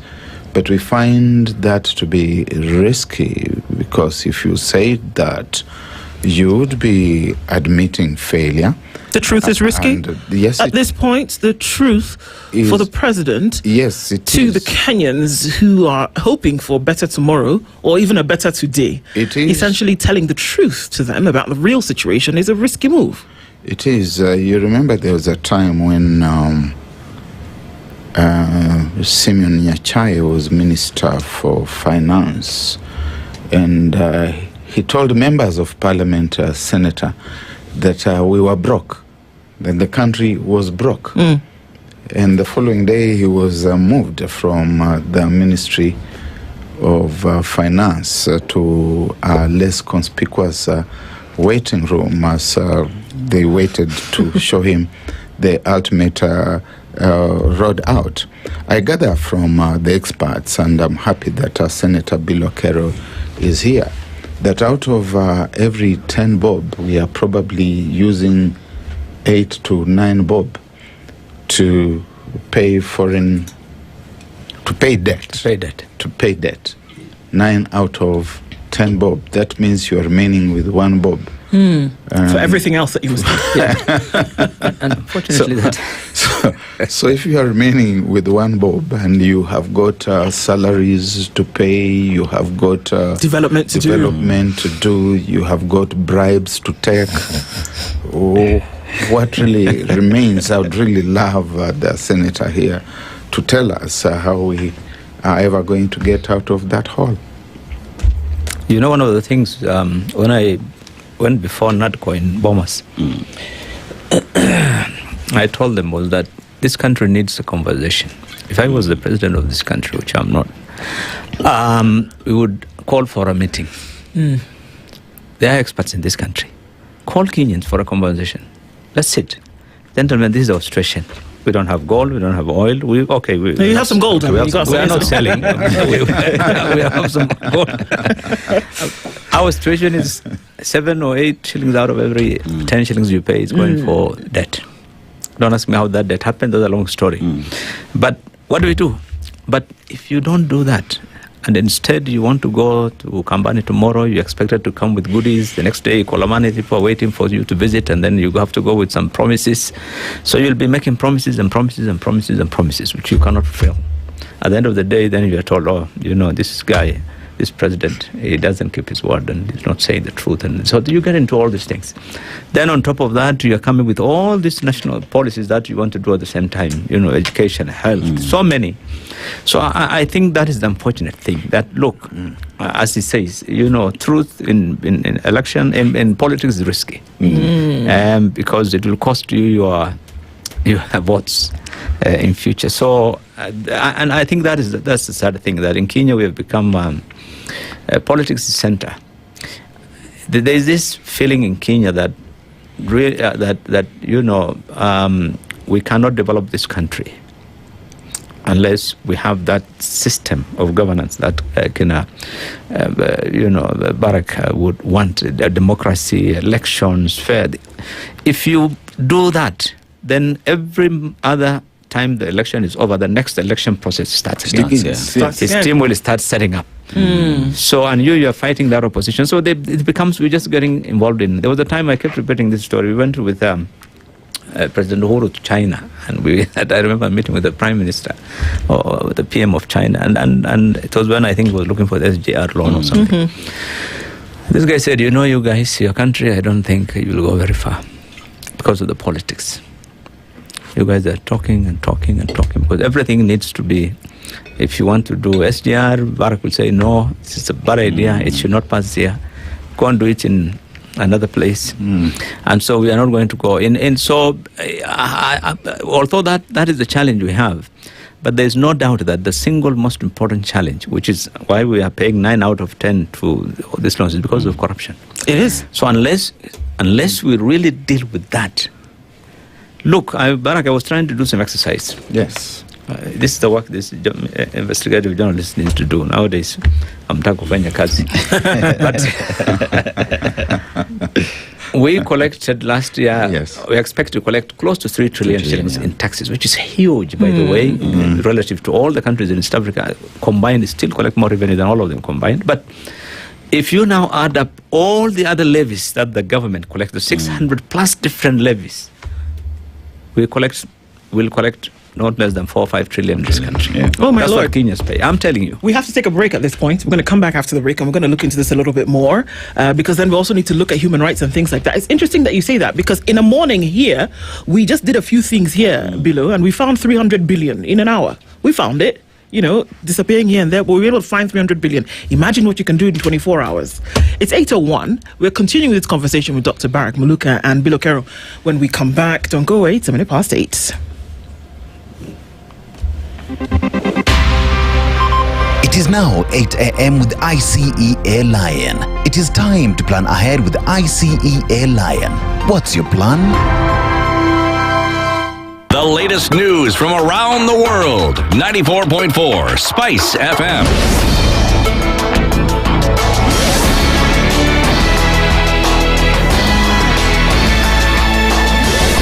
Good morning. This is the News Wire. I'm Leah Ubaga. Despite the National Cereals and Produce Board opening its doors to buy maize at 3,500 Kenya shillings for a 90 kilograms bag and a 1,924 shillings for a 50 kilograms bag, the number of farmers bringing maize to NCPB warehouses in Kitale has remained very low. Farmer Joseph Lamai told Radio Maisha that this is due to the ongoing rains, which are making it difficult for farmers to dry maize to the 13.5% moisture content required by the board. Lamai added that farmers are estimating post-harvest losses after the maize rots. Tunafurahia serikali kwa sababu ya hatua ambao wamechukua, wamefungua kwa wakati ambao unafaa, lakini changamoto kubwa tulio naye sasa ni mambo ya mvua, maana mahindi nyingi zimeharibika zikiwa katika mashamba, na wale ambao wamevuna kwa sababu ya unyevu inakuwa ni vigumu kuweza kukausha kwa sababu hawana machines. Watu wanakausha tu mahindi kwa kutumia tandarua, ambaye ni kazi ngumu. Mahindi ikiwa nyingi haiwezekani, mahindi inaharibika kwa wingi. Na kule cereals wanataka moisture 13 ambaye ni ngumu sana kwa attain kama sio unatumia dryer. In addition, Lamai said that poor roads in the villages have become a major obstacle to transporting the maize from farms to the warehouses. Tungetaka kaunti itilie mkazo sana kutengeneza mabarabara za mashambani, kwa sababu hiyo sana ndio inasaidia wananchi, kwa sababu wakitoa mahindi kutoka mashambani unapata kwamba matrakta zimekwama barabarani na mahindi, na huku mvua zinanyesha unapata kwamba mahindi hiyo ikinyeshewa na mtu anasafirisha naenda kuweka kwa gala, inamaanisha kwamba hizo mahindi itaribika kwa sababu hakuna mahali pa kukaushia na tayari pengine imesimama barabarani siku mbili ikiwa imekwama. Wananchi watakuwa na ugumu sana hata kufikisha mazao yao kwa NCCB. Now, efforts to search for 10 people suspected to be trapped under the rubble in Chesongoch area of Elgeyo Marakwet County following a landslide are ongoing as affected families begin an operation to find their relatives. Just a week after the tragedy occurred and caused deaths, government workers have already left as the families have now decided to continue the search for their loved ones. One body was found on Monday this week, raising hopes that more bodies will be found before the funeral service to be held on Friday next week. The families are now facing the double tragedy of loss of life and livelihood as the humanitarian crisis worsens by the day. Asa vile sina sunguka kutafuta watoto, leo nakatikana mtoto mmoja na iko nguvu akusema atapatikana tena. Kijana yangu Martin Chesa hajapatikana na mtoto ya jirani Chebet bado hajapatikana. Na mpaka saa hizi tuko na matumaini tutapata hao wote na tutawashika pamoja tarehe 21 wote.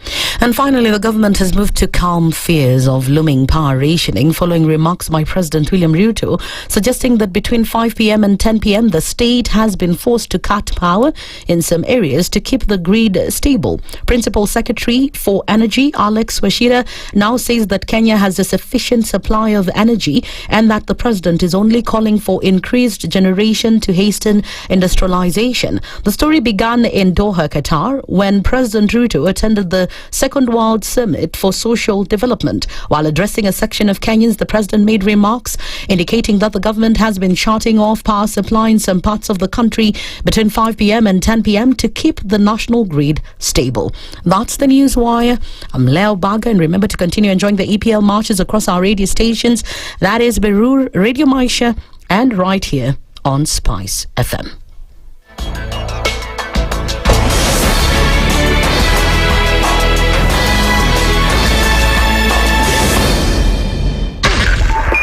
.5 Spice FM Kisumu. Mature, intelligent talk every morning. Spice up yourself.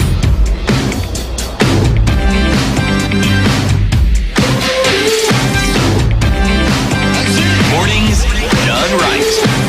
94.4 Spice FM, Nairobi. It's 6 minutes after 8 o'clock, and our conversations continue this morning, and we're looking into many things said.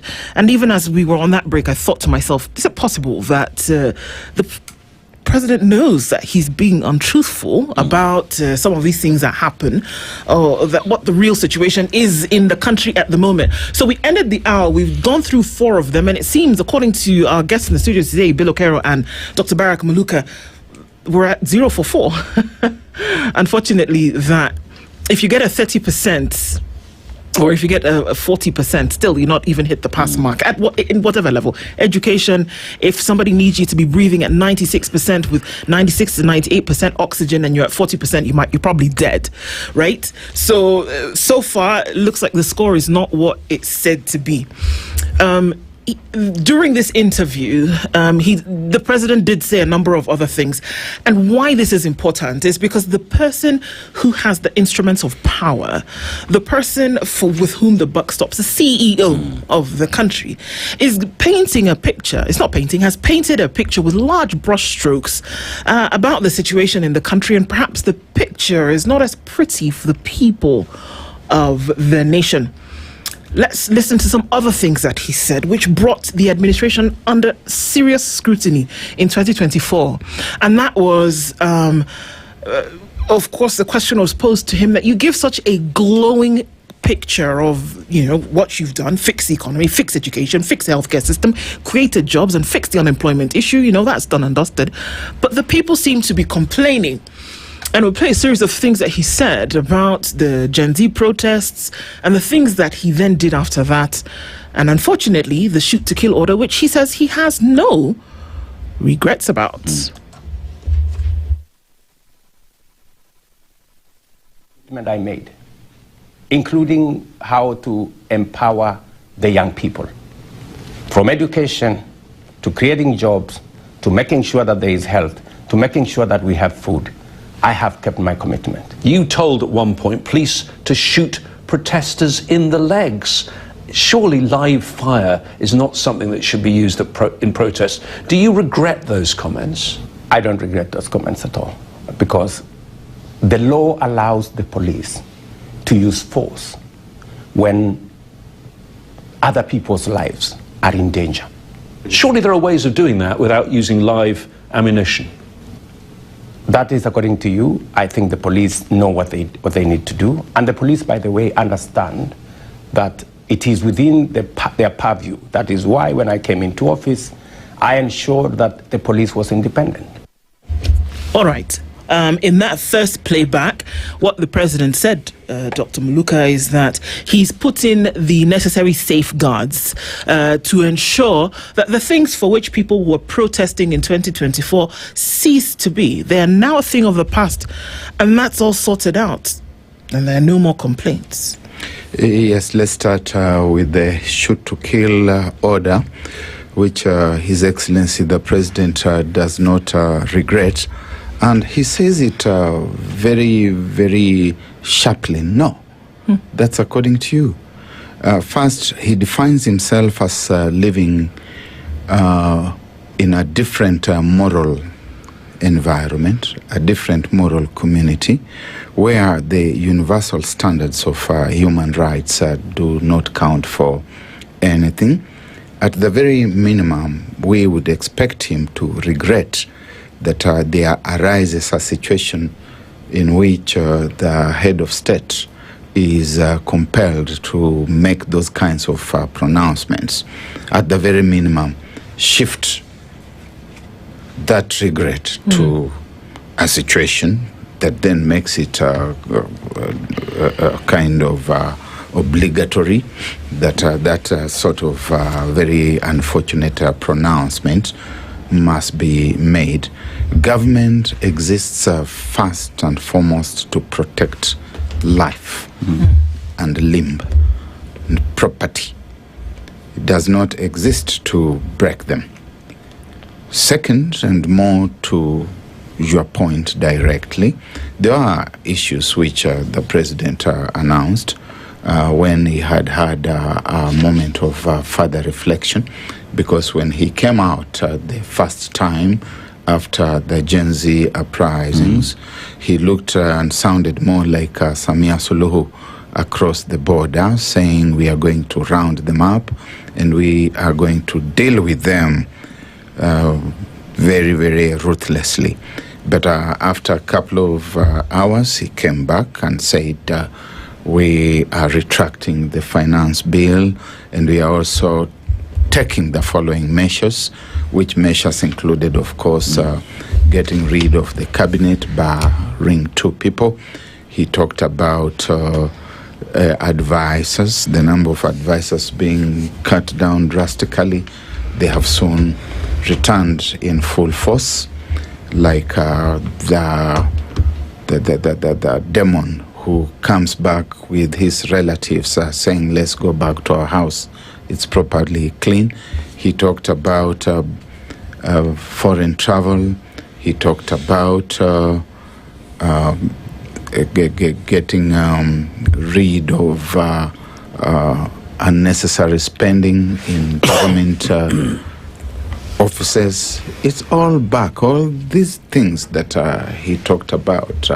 He now, as president, has got even more advisors from the people whom he got rid of as ministers and as principal secretaries. They were recycled, and they are all right back there. He talked about the war against corruption being now properly entered. We no longer hear anything about that. So once again, it was a question of optics, as I keep saying. I think illusions and optics are going to be the words of the day. This, as we've said here and elsewhere before, reminds us of George Orwell talking about statistics in Animal Farm in the 10th chapter, that it seemed as if the farm itself was getting richer and richer every day without the animals getting any richer themselves. We're in a context where the country gets richer and richer every day without the citizens themselves feeling rich. That is why today the president can go to Ukambani and he knows that there will be mobs of people to address. This is because these mobs are unemployed.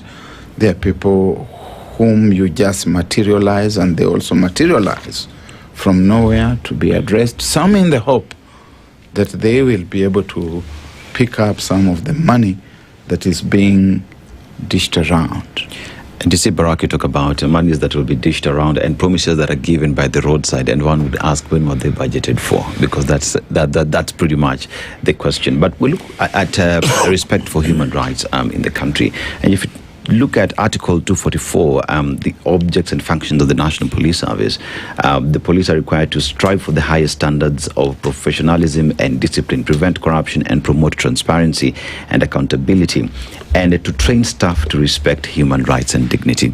If you go now to the National Police Service Act on the use of force, there are very many criteria on how a police needs to use force. Before using a firearm, identify yourself and issue a clear warning. Give time for compliance unless doing so would put others at risk. That they're supposed to prevent from escaping lawful custody if that person poses a grave threat in self-defense or defense of others against imminent threat of death and serious injury. And one would hope, as the CEO of the country, that when you are giving a response to such questions asked on respecting human rights, use of police force, that these would have guided the president on how to respond. But it's as if, if you come against me, I'm going to come against you with all the power that I have. Is that the case? And what does that really mean on the police being independent, as he said? Because it seems as though police are taking orders from the president. The Kenya police have never been independent of the executive. They haven't. We have tried so much to try and put that into the constitution. In Bomas, I was the chairman of the technical working committee that was dealing with that chapter of police. Yes. And we spent quite a time trying to put in some provisions in the constitution to make police as independent as possible. But I think the focus was mainly on their finances, that they should have their own accounting officer and so forth and so forth. But we did make it clear that the process of recruitment of an inspector general, and the process of hiring him, and making that position to be in the constitution as opposed to what was there before that time. The police commissioner was being appointed by the president. So with those kind of provisions, we said, I think this should go a long way in making the police a bit more independent, because the inspector will be appointed on this basis and appointed through the parliament. And, his powers are provided for in the constitution. He cannot just be fired by a president. So we had a fairly good hope that things would change. But like all other many of the other constitutional commissions, there still seem to be an appendage of the executive. Look at Parliament, the most independent of the institutions. Look at judiciary and all the noise around it. In principle. Yeah. Yeah, because it's whipped now from yes. State House. So in terms of paper, yes, it is there. This police is supposed to be independent. But in practice, like all other independent offices and the constitutional commissions, that has become a challenge. And this is why I think sometimes it's also the individual. Some of these independent offices is about who is there. If today Barack Luka is appointed, through the Inspector General of Police, because the way we designed it, it can be a manager from outside the police ranks. You remember? Yes. So if he remains independent, then he will not take a lot of instructions from the executive. But if he is grateful that he's in government and wants to work with the boss, given a job, then whatever is in the books will not help. And this, unfortunately, is what has happened to many of the institutions. And we keep asking, even in Parliament, when these constitutional independent offices come before Parliament, sometimes we used to ask them, "Your office is independent?" They tell you, yes, but I have to work with the government, there has to be coordination, there has to be this, and there has to be that. And people, we have that challenge really as a society also, that institutions have been created in our laws, they are there, but that operation of the office becomes a major challenge. But nonetheless, I think if you were the chief executive of the country, you don't have to get involved in everything. Even if you want the police to do something, you have a police team that works that you can talk to, who can do that work. I don't have to announce as a president that I think this must be done. Police, yes, do this. I can talk to the police Inspector General of Police and still get the same thing done without necessarily announcing it, unless the intention was to at the time there, of course, if you listen to the side of the government also, the argument is that at the time there seems to have been a lot of disillusionment by police because of the way they were treated, by the public, and some were beaten, and and so forth and so forth. And they were told, "Don't take action." Some were arrested, and so police saying, "No, look, we don't want to." And so this probably being one of the messages, to try and encourage them to, we're with you, we have your back, go ahead. But but me, I think the reality is. We have to let the institutions work as much as possible. Let these independent institutions do their job, and it is a better deal for everyone. It's a better deal for everyone, so that we don't really take the flak for everything that happens. Okay, so void of emotion and void of any kind of pontification, we're already at 5 now, and it would appear as though, just from what we're able to see on the ground, and based on the things that the president actually did say in this interview, out of the 5, we're 0 for 5. It doesn't look really good at this point. But let's look at something else that he said, which I think is of vital importance. When you talk about foreign policy, when you talk about policy of government, not just foreign, but then inclusive of that foreign policy, very important how you operate within the regions in which you are geographically domiciled. The issues of the RSF come in very clearly here, and whether the Ruto administration is courting parallel governments or courting insurrections in other countries, whereby Kenya has stood as one who would actually fight for peace under the likes of Stephen Kalonzo Musyoka in the Sudan Peace Accord, and in the settlements for peace that came about in Somalia under folks like General Sumbewo, under folks like Bethuel Kiplagat, whereby there was this fighting for that peace. And then you see whereby it would appear as though the present administration is courting what would be rebel groups. So one would ask then, what is the position when it comes to Kenya? President Ruto was very clear that they did not have conversations with anybody from the RSF. In fact, what he said during this interview is that he met with people from civil societies of South of Sudan. They met with women groups. But there's a video here of him shaking hands with the RSF leader Hemeti in Nairobi. There's another video of Kenyan officials, including the deputy president, receiving Hemeti at JKIA. There is yet another video of the Sudan RSF leader Hemeti, yet again, signing the alternative government deal in Kenya. And then, unfortunately, there's another video of Ruto saying that the people who came to Kenya were a Sudanese civil group.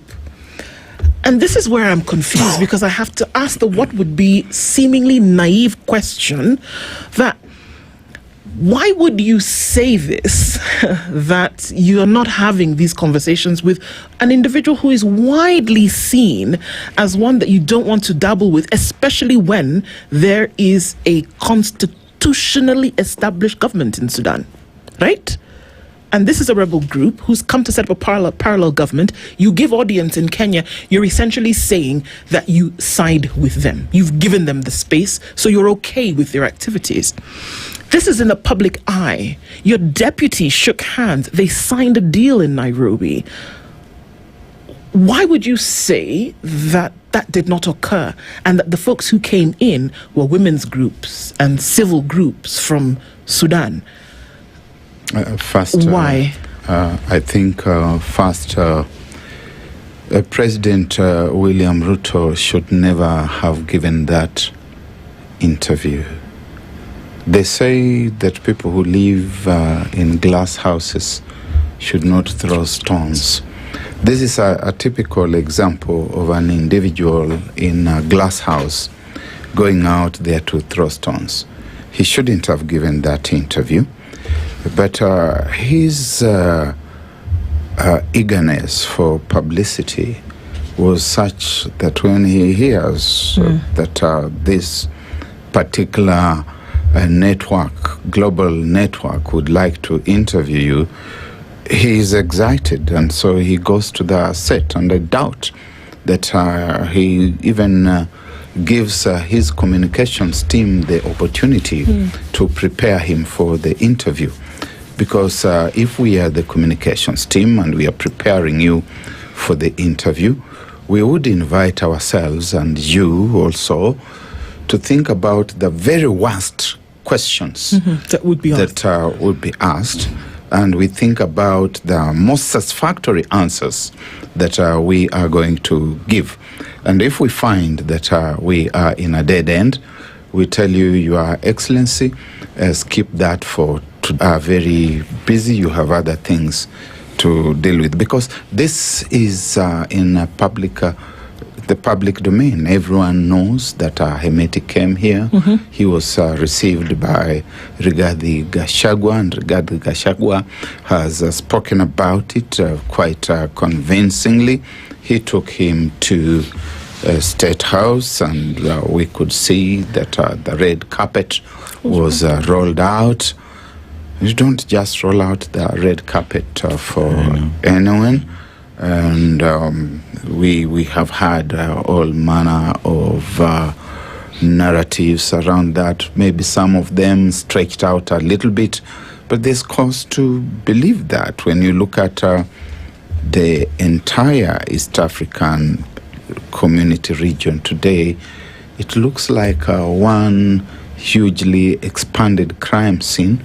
And the crime is being committed at the very top. There is an alliance of leaders in the region who are committed to things extra legal. And definitely Kenya is mired into the whole thing. It does appear to me that we have got a lot of work defined for us as citizens of East Africa, regardless that you speak of Tanzania, you speak of DRC, Uganda, South Sudan, Kenya, Somalia. We have our work cut out for us in this expanded crime scene. Bilo, I want to look at the Kenya's diplomatic policy as it stands at the moment. So we look at what is happening in the Sudan and Kenya's involvement in the war in the Sudan, because we also have seen Kenyan weapons in the Sudan. And one would ask the question, why would weapon from Kenya find itself in the Sudan? How did it leave the country in the first place? We look at the situation in the DR Congo. I remember President Felix Tshisekedi at a point saying does not want Kenya to midwife the situation at the time. Why is that the case? Why is DR Congo on the edge when it comes to Kenya midwifing the peace process in the country. You look at Kenya, Tanzania. Boniface Mwangi is picked up in Tanzania. He is tortured, is abducted, brought back to the country. And you hear leadership in government say, Kenyans need to respect other people's constitution and rule of law, despite the fact that a citizen of the republic, whether in the country or outside the country, ought to be protected by the leadership and the regime that is there. But you look at the diplomatic circle in the country, the foreign ministry seems as though saying it is okay for what happened for Boniface Mwangi in Tanzania. You look at the situation in Kenya, Uganda. Kizza Besigye picked up in Kenya, taken back to Uganda. Today is going through treasonous charges in the country. But that notwithstanding, Nicholas Oyo Bob Njagi picked up in Uganda, locked up for over 38 days in a cell in Uganda. Ugandan authorities say we do not have him, only for the president later to admit that these men were picked up and locked up in a refrigerator. Again, foreign ministry in the country, quiet. What are we doing with our foreign and diplomatic policy of the country? Do we care of our image out there? Or is it that we have politicized everything so much that we do not care about our diplomatic policies? Very well. A number of issues. One, I think the country has always had a policy of non-interference with the countries, other countries, particularly our neighbors. We've always had that policy of independence. So it's surprising that today the government really is coming out to welcome people like the RSF, that the government should actually have nothing to do with. Absolutely, and particularly because of what they're doing. With the entire world is they're committing genocide and so forth in Sudan. The government should have nothing to do with such groups, and it was wrong, I think, and it's wrong, and I think it shouldn't. It's a pity that the president still says there's nothing wrong with RSF. The two generals are the same. They cannot be the same. We cannot say they're the same. I think the point is, as a country, we should always stand on that policy of non-interference with what's going on in trying to change the situation in those countries. And the same thing. That's why in Congo we had the same issue. They were concerned that Kenyans were getting involved, and so forth. So there is, but me, we all read about these things. Clearly, the government of Kenya in these regional issues is acting on behalf of other parties. That's the unfortunate thing. The moment you start playing, acting for others, then you lose your independence completely, and you lose all your mind, and the things you do, you don't even see there. So we are becoming agents of other state actors, other countries. And this is why you see government trying to getting involved in all these activities in all of the regional countries.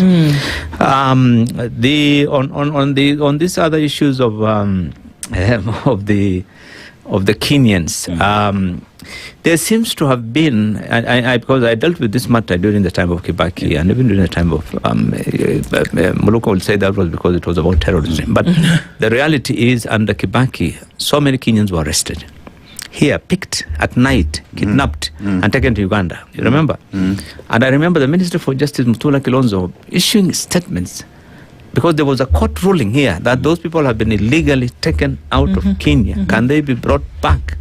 And nothing. And the minister himself issuing, statements, and nothing happened. And the government, those guys got convicted and arrested and charged there. They finished the prison sentences and came back after so many. The same thing, another group that was, picked from here and taken to Ethiopia, suspected involved in terrorism. So the government of Kenya has always played dumb when there are other interests involved. And even in that one, because the US and other parties were involved, in this war on terror was involved, and so nobody wants to raise his finger.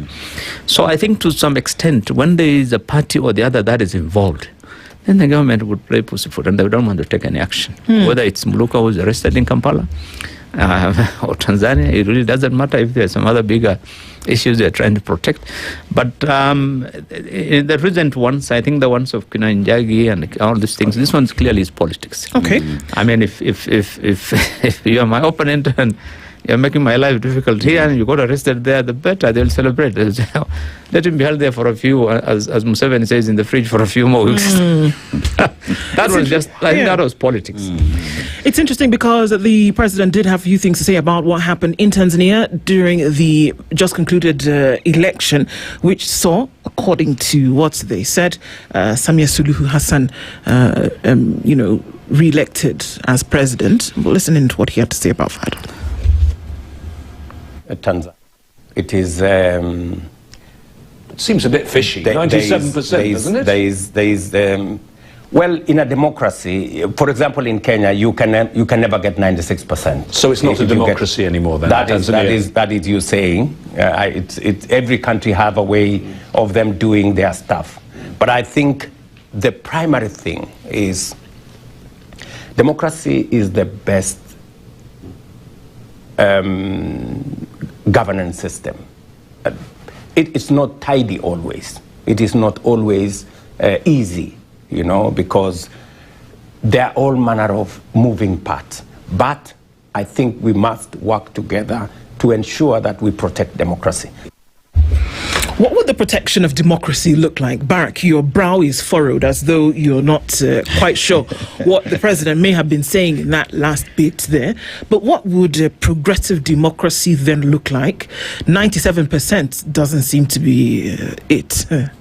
We've heard the likes of Barack Obama even, weigh in on this as well. But President Ruto seems to think that that's just all right. It doesn't happen anywhere in the world. And in fact, I think Suluhu should just have given herself 100%, because a miss as good as a mile. And it is very clear that we have seen reports that indicate that the election was flawed through and through. An indictment against regional leadership. President Yoweri Museveni of Uganda sending a congratulatory message to Samia Suluhu and telling her that your victory is an indication of the confidence that the people of Tanzania have in you and in your leadership, in spite of the fact that we are seeing them in the hundreds of thousands in the streets. Reports even by recanting African Union eventually admitting that this fell way below the expected standards, and SADC also saying the same. I think SADC went out very clearly from the outset. ESC was ish, as my children would say. And therefore, an indictment against the leadership of not just Tanzania, but East Africa, and eventually Africa, and as is at the very end of it, agglutinated within the African Union. The AU does not work, as it says, with regimes that access power unconstitutionally. And Samia Suluhu has come back unconstitutionally because she was not properly elected by the people of Tanzania. And we need certain basic standards as leaders if we are talking about protecting democracy. Those who exercise sovereign power at the very top do so in trust to the rest of humankind. And when situations in their countries escalate to the point of collapsing, then the impact is felt in the entire region and sometimes even globally. We saw that within the space of 4 days, there was an outcry in the outlying regions around the borders with Tanzania that trade, business, commerce was collapsing.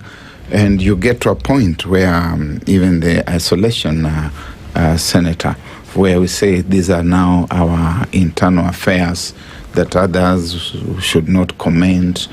the argument starts killing itself. In the end, we are all involved. And as regional leaders, if this was happening in the European Union, for example, the EU would take a stand. And it would say, no, we don't recognize this government, and we must get into that space.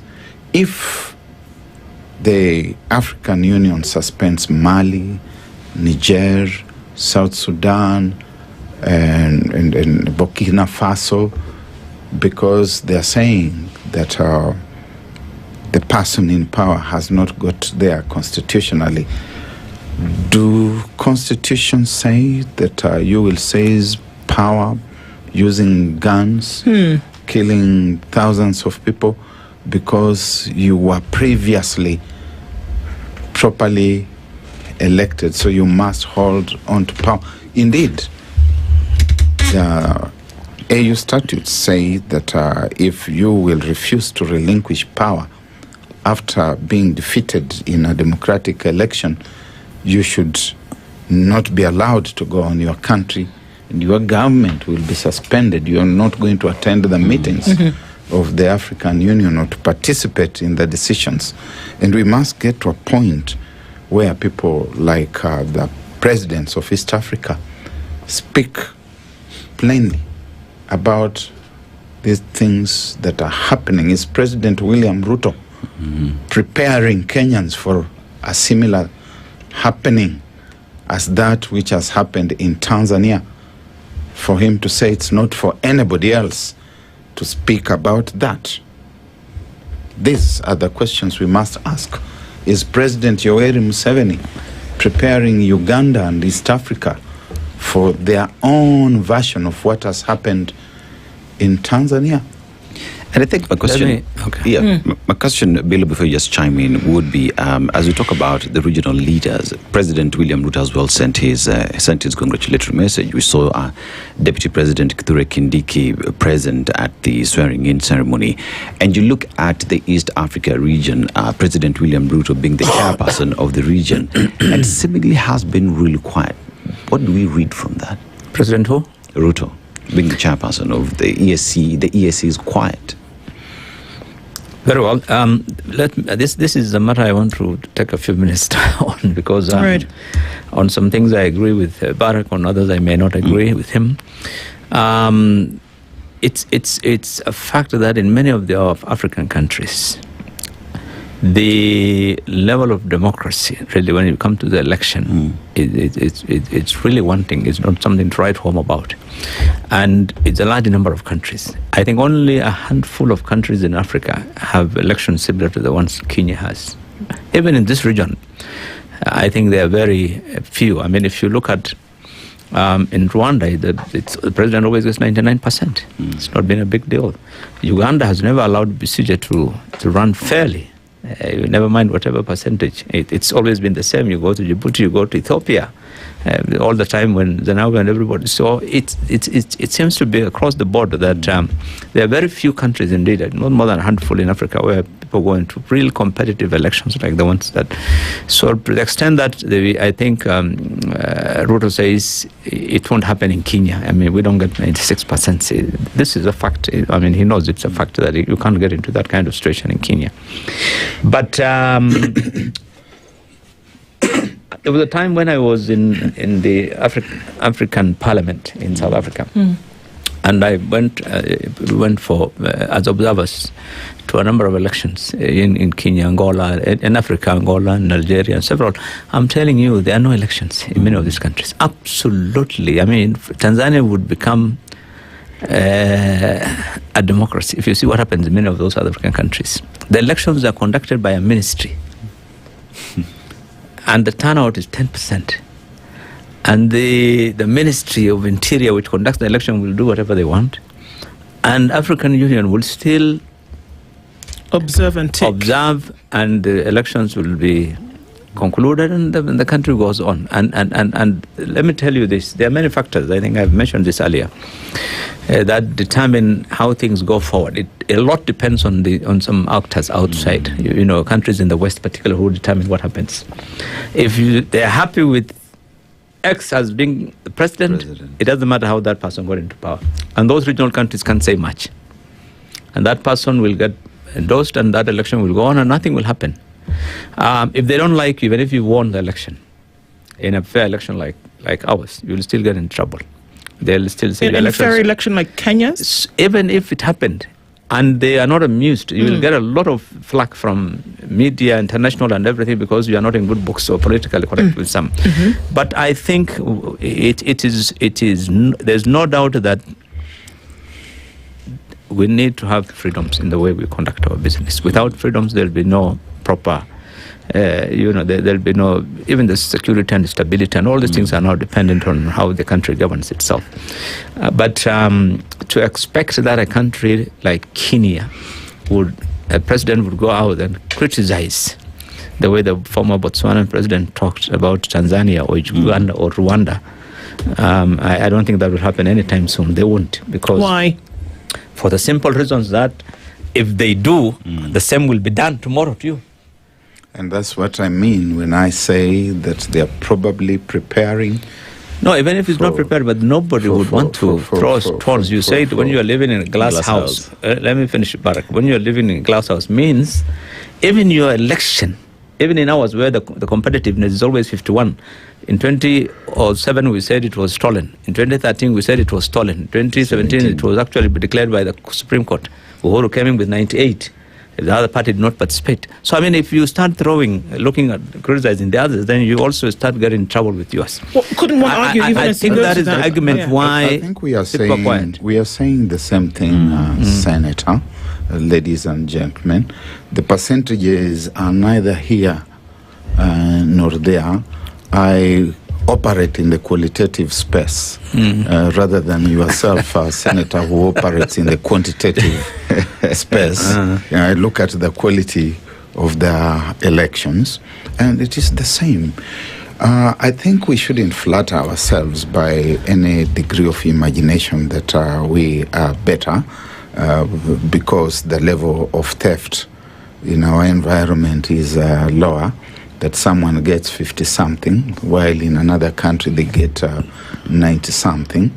We are running a race of tortoises. And if you win a race of tortoises, you are still a tortoise. We must get out of that tortoise league. We must raise our bar of expectations and our bar of achievements.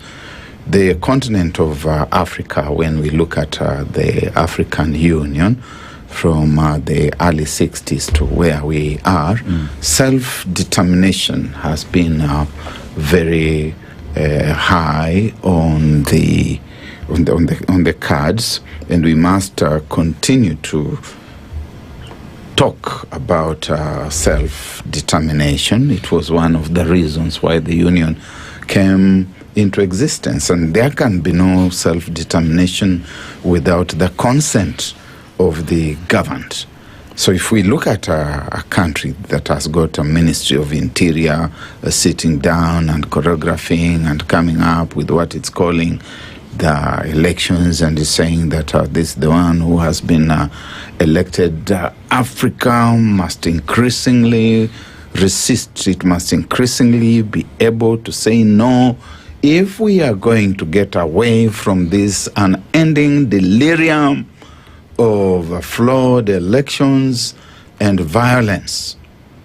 We must understand that if we are talking about becoming a first world country, becoming a first world continent, we have got to raise our bar of standards and expectations. And it begins with government. When government is stolen, because you are stealing elections, when you do what we are doing in Kenya, you are stealing government.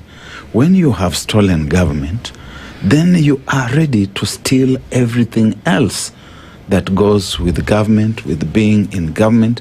It's an opportunity to steal. You are basically a gangster. And that kind of gangster must surround himself or herself with other gangsters and allow them the latitude to loot.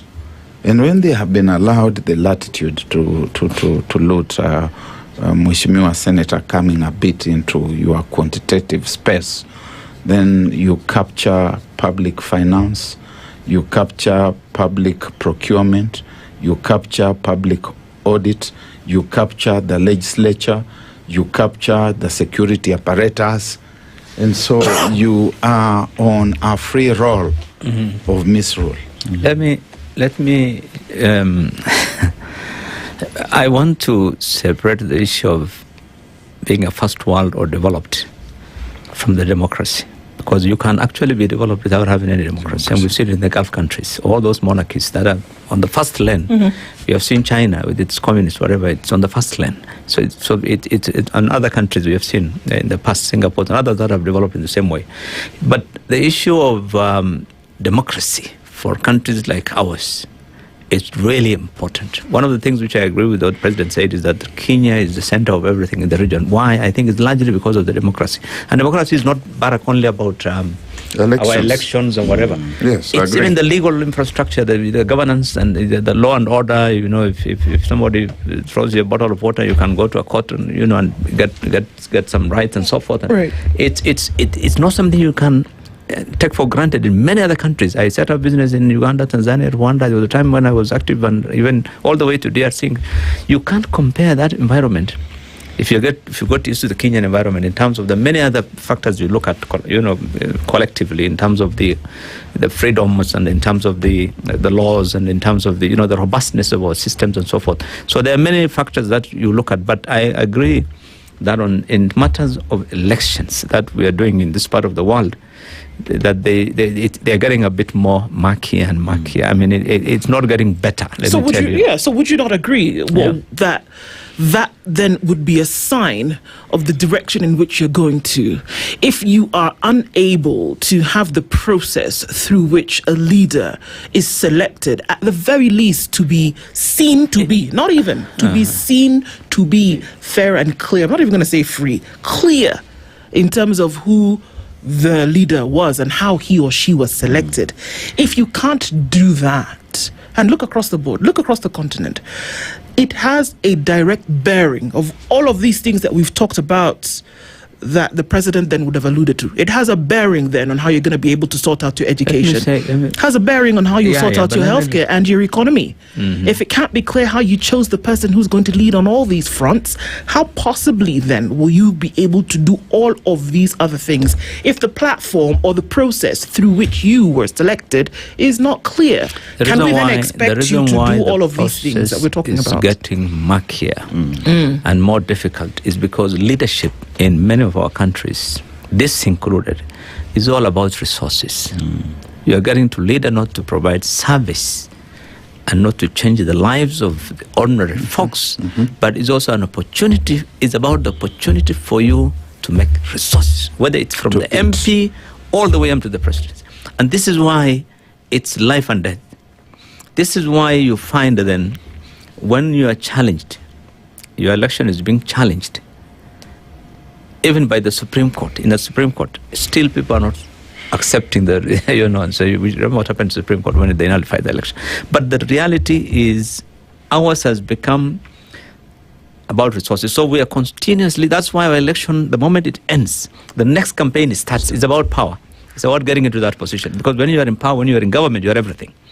You have everything. That is why then we are all the time. So in that situation, then you get into a situation where the persons want to undermine the process, whether it's through the IBC, whether it's through the... so the level of thefts, I have gone into politics. If you look at the way the elections were done, say 20 years ago in Ikolomani or in Mandera Central, and the way it is done today, you cannot compare. Today, the level of the attempt to try and steal, to try and rig, to try and cheat is much more high than it was because of that competitiveness. Everybody wants to get into that place because if you get into that seat of a governor or an MP or a president or whatever, you are going to get all of resources. You become...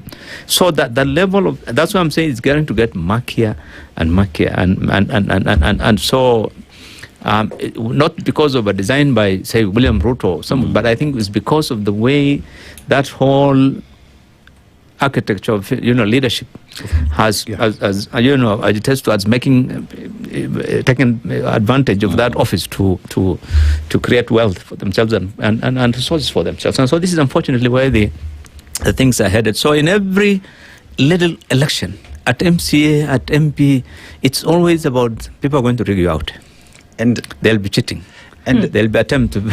Barak, as we are on that point, there is the aspect of how then Kenyans are critically in changing all this, in terms of asking ourselves the question, who are we electing into these positions, and why are we electing them? Do we understand who they are? Do we know the service that they are going to bring? How critical is it for Kenyans to make the right decision on the people they keep in these positions? It remains a challenge. I do agree with Senator Bilo Kero that it remains a challenge, that it's getting murkier. And yet this is the moment for us to get even more vigilant because of the felt impact.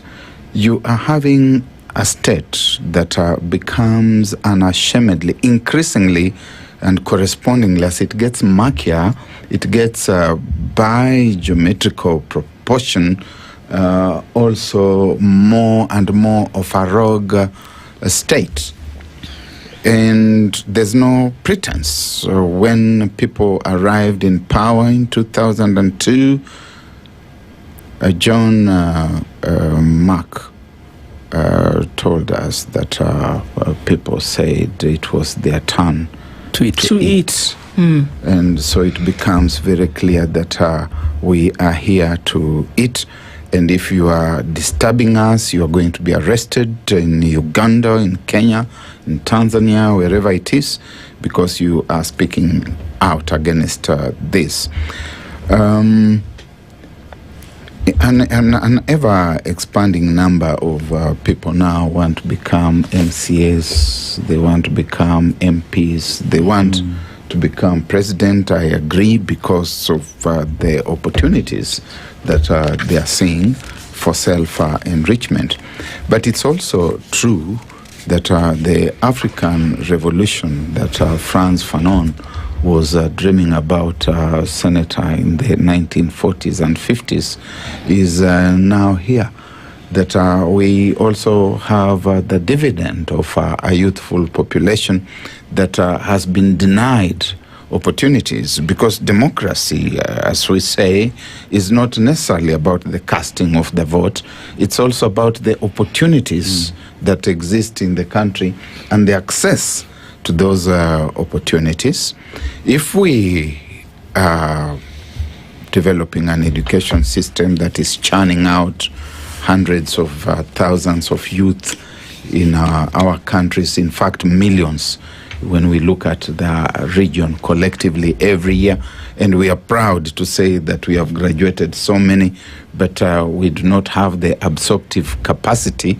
We are sitting on a time bomb, and that time bomb is going to get rid of all these kleptocratic regimes wherever they sit, in Nairobi, in Dar es Salaam, in Nyamweya, in Libreville, wherever they sit. And now these young people are able to organize. You know, there was a time when even in my own country, a gathering of, but these people are organizing and sitting and holding conversations in cyberspace. That is how come on election day you are able to see them bursting into the streets at the same hour, the same minute, everywhere. Someday they are going to overrun the whole continent. On the same day, at the same hour, what will be happening in Libreville will be happening in Nyamweya, it will be happening in Pretoria, it will be happening in Nairobi, it will be happening in Mogadishu. And change will come to Africa. With one rider. With your rider below. With one rider, Prof. If you read a research or survey done by the University of Nairobi, I think a few years ago, on the youth. Yes, I read. And their propensity or their appetite for corruption. These kids are not born in outer space. They are born in Kenya. They are part of the... Yes, but the pain they feel is real. The pain is about making money. Wait. The pain they feel is real. It's here and now. And they do not have that opportunity to be corrupt, even if they decide to be corrupt.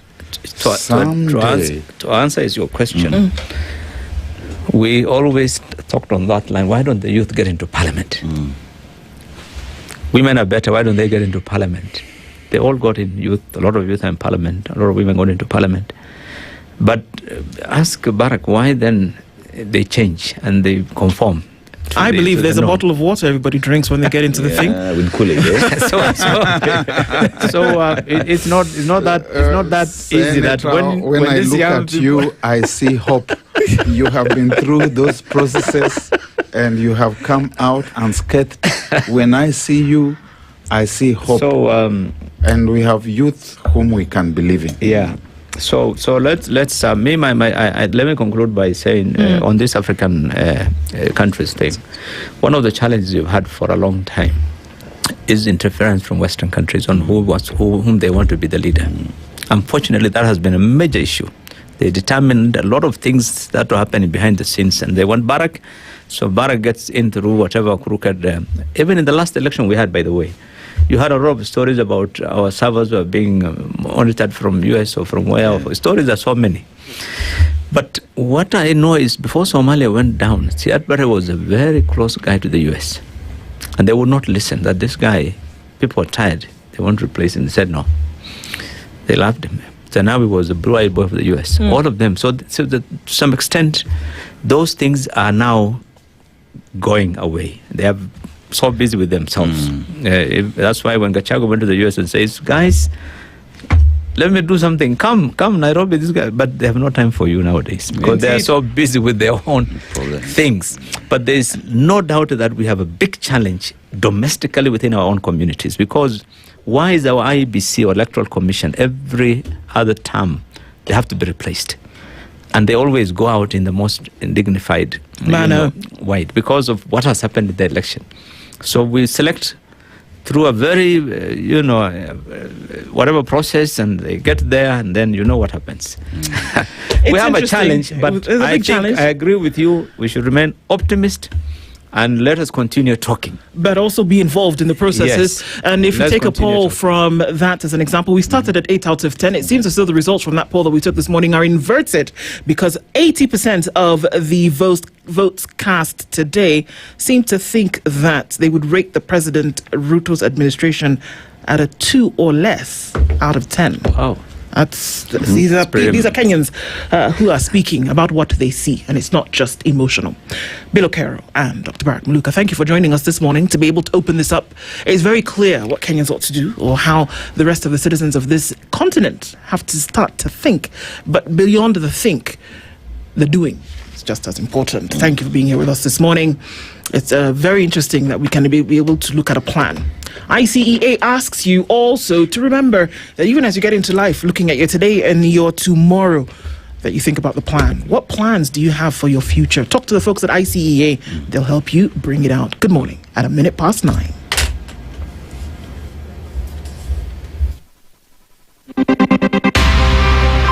It is now 9 a.m. with ICEA Lion. Insurance and investment made simple for people like you, courtesy of ICEA Lion. The latest news from around the world. 94.4 Spice FM.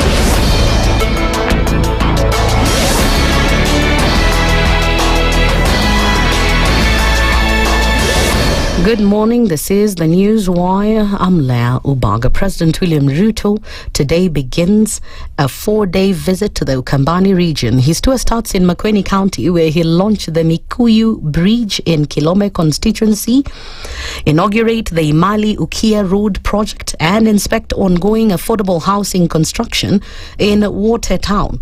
Friday's itinerary in Machakos County includes launching the construction of the Kangundo Mwala and Kivandini Miscellany roads, followed by opening of affordable housing projects in the county. The visit will conclude on Saturday with a meeting of grassroots leaders from Machakos, Kitui and Makueni counties at the State Lodge in Kitui. Police in Kisii have exhumed the body of a 54-year-old lady by the name Zipporah Omari, who had been missing for the past 2 months. Her remains were recovered from a shallow grave in the Mwembe area. According to the DCI, the prime suspect John Agwacha confessed to killing Omari with a blunt object before burying her. Tumepata kuchimbua mahali pale ambapo kulikuwa kumeonekana kumezikwa mwili ya yule mama, na hakika hivi sasa vile ninavyozungumza tumepata kufufua mwili ambayo kulingana na uchunguzi wetu wa mwanzo inaonyesha kwamba inaweza kuwa ni mwili ya yule mama ambaye aliripotiwa kupotea. Inaonekana alikuwa amezaa musika kitambo, sasa mvua imenyesha hapo, wesi inaonekana kama mtu alikuwa amezaa siku hapo. Kaambiwa musiki kitu yenye unafanya, sasa kitu yenye tunaenda na wewe paka kwa polisi tulipoti. Na hao kuna wamama walikuja wasichana wawili na huyo mama. Tukaenda paka polisi huko chini. He is currently being held at Kisii Police Station for 30 days pending further investigations. Family members said they became concerned after tenants in Omari's Mwembe Estate property reported that she had not collected rent for 2 months. Africa is relying on the African Medicines Agency to harmonize medical regulations, promote local manufacturing, and reduce dependence on imported health products to better prepare for public health emergencies. Speaking in Mombasa, Pharmacy and Poisons Board Chairperson Dr. John Munyu said that the continent imports over 90% of its medicines, while less than 1% of vaccines are locally produced, a weakness exposed during the COVID-19 pandemic. It's a journey we are fully involved. Indeed, 3 of the senior officers from the Pharmacy and Poisons Board are lead members of the continental committees driving the harmonization and the collaboration. We have the officer leading the harmonization of the medicines, the officer leading the harmonization of medical devices forum, and even technology, information communication technology, ICT, as an officer from Kenya. AMA Director General Dr. Delese Darko said the agency, established under the African Union Charter, aims to serve as a continental regulatory body similar to the European Medicines Agency.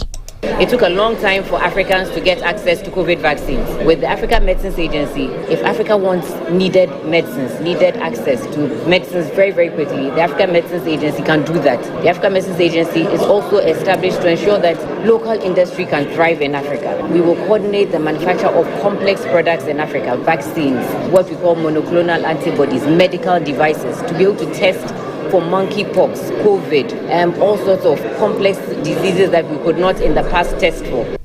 That's the News Wire. I'm Leo Baga. And remember to continue enjoying the EPL matches across our radio stations. That is Berur, Radio Maisha, and right here on SpiceFM.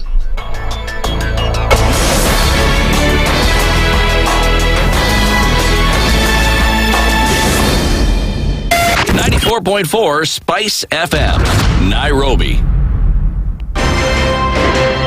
If we just gloss over issues and hope that time heals, then we might find that in generations to come, we might be back at the same situation. And the whole thing is born of stolen elections. Spice. When it comes to the decisions you make, you must be independent. There's no way you can allow one institution to dictate to you how you're going to conduct your operations, how you're going to decide cases. It's a no. When you weaken the institution to the point where they cannot take action, then you realize that politicians have to come up and now start dealing with the issues. That conversation has to die. Our politicians do not like the hard stuff. We must insist on the path of doing things right, whether popular or unpopular. Money changes hands. That is a fact. If you have political goodwill at the highest top, like in Rwanda, then corruption will be an issue of the past. If you don't have political goodwill at the top, we will pass laws, we will amend laws, we will continue passing laws and re-amending laws, and nothing will happen. This is the Situation Room, the only way to start your day. In this country, 6 families and 8,000 Kenyans control 90% of the GDP. We are not a country. We are a plantation. We work for Ruto. When you're telling the judges court orders are papers or they will not obey court orders, they're sitting and you're seeking orders from them. So how are they supposed to interpret it? Isn't it an oxymoron? When you see a judiciary that seems to be under some control somewhere, you start questioning. We have very powerful governors, but they don't use their offices to serve the people. If you are not shameful to do what you are doing, why should we protect you? I'm human. Everybody is human. So when you're told, kuja tuongee, I mean, you'd be a fool to say, stagi kuongea. Conversations have to be had, you know? People in leadership should only go into leadership if they are ready and willing to change the lot of the people. The Situation Room, Kenya's biggest conversation. One of the things that are ailing our country is negative ethnicity. You find you as a state officer, instead of thinking as a Kenyan, you think like a tribal person. Let me tell you something. The biggest problem we have had in this country is a leadership deficit. There is nothing that you are going to do in the process of change if you are not a risk taker. So you really have to pursue your vision to a logical conclusion and even be ready to step on people's toes. When it comes to the economy, you can run away with it. They say statistics are like bikinis. They reveal a lot, but they conceal the vitals. And so government people would throw statistics at you and tell you they're revealing a lot of information to you, but it's really concealing the real vitals. We need to get out of that, because when we want to grow our democracy, one basic thing that really requires to be understood by the political class, by all of us, is institutions are critical. This is the Situation Room, the only way to start your day. Mature, intelligent talk every morning. Spice up yourself. Mornings done right. 94.4 Spice FM, Nairobi. All right, it's 9 after 9, and this is the Situation Room. It's Kenya's biggest conversation on this Wednesday. It's Hump Day, getting through towards the rest of the week, and the conversations just as hot as they were when we started. Ndu and Dennis with you this morning, and as we continue this conversation, when we talk about citizen-centered governance, it's something that sometimes we're not quite understanding in terms of what it is. And we have the representation of such in the studio this morning. We'll talk about that in just a bit, but you have a plan. You say we need to jump up on this Which train. is very important, because life is always a matter of first. So one day you're thinking about your first investment, you're thinking about your first job, and maybe even your first child. But before you even settle on that comes the fact that you're now getting into retirement. You need to start thinking about your retirement and investments into that. So here then you need a partner who will help package all this and put it into a portfolio that makes sense to you.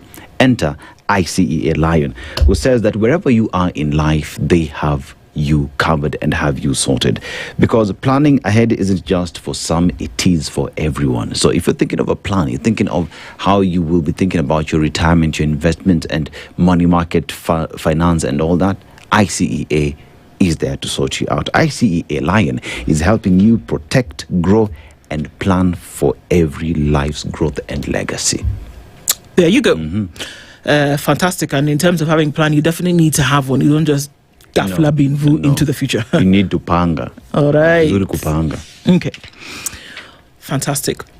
Nyamweya is here in the studio this morning. He's a constitutionalist and economic rights advocate, very, very concerned about the future, and is also thinking about the plan as well. He's here with us in the studio. Nganga, good morning. Good morning, how are you? I am well. How are you doing? I'm healthy, awesome. Fantastic. Yeah. Did they tell you we've looked for you? Yeah. But we found you. Yeah. It's like gold in Money. But it's been found, so we're happy.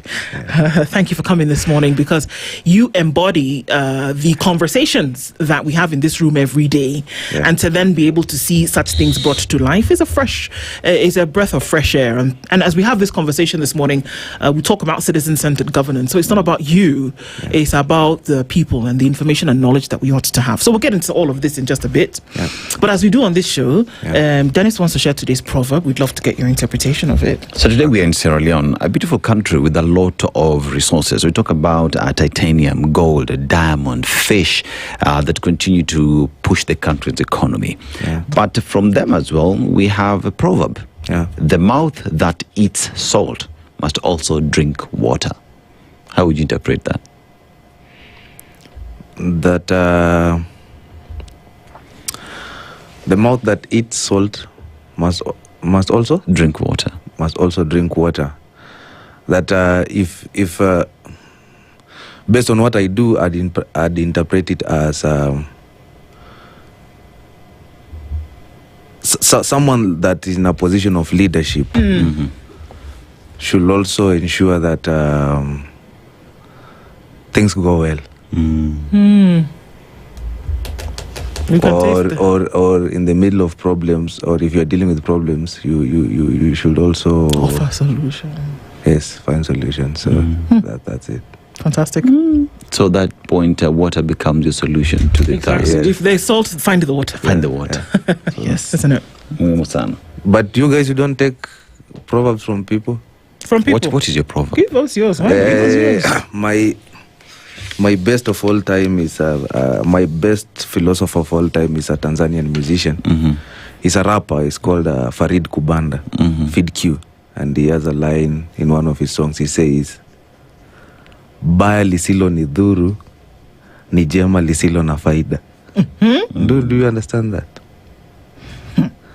Oh yeah. Repeat again. Like baya lisilo ni dhuru, ni jema lisilo na faida. That something bad that doesn't harm me or hurt me is something good that is not or has beneficial. value. All right. Okay. To me, so okay. Something that doesn't harm me. If it's something bad, it should harm you. Because if it won't, then it would be beneficial. It would be beneficial. Voila. It's a deep one. And thank you for sharing that. So, Nganga, we've seen you and heard you in many different spaces, breaking down things into basic bite-sized form so that the people who listen to you can understand where this is all coming from. For those who don't know, what is it that you've been doing and why? I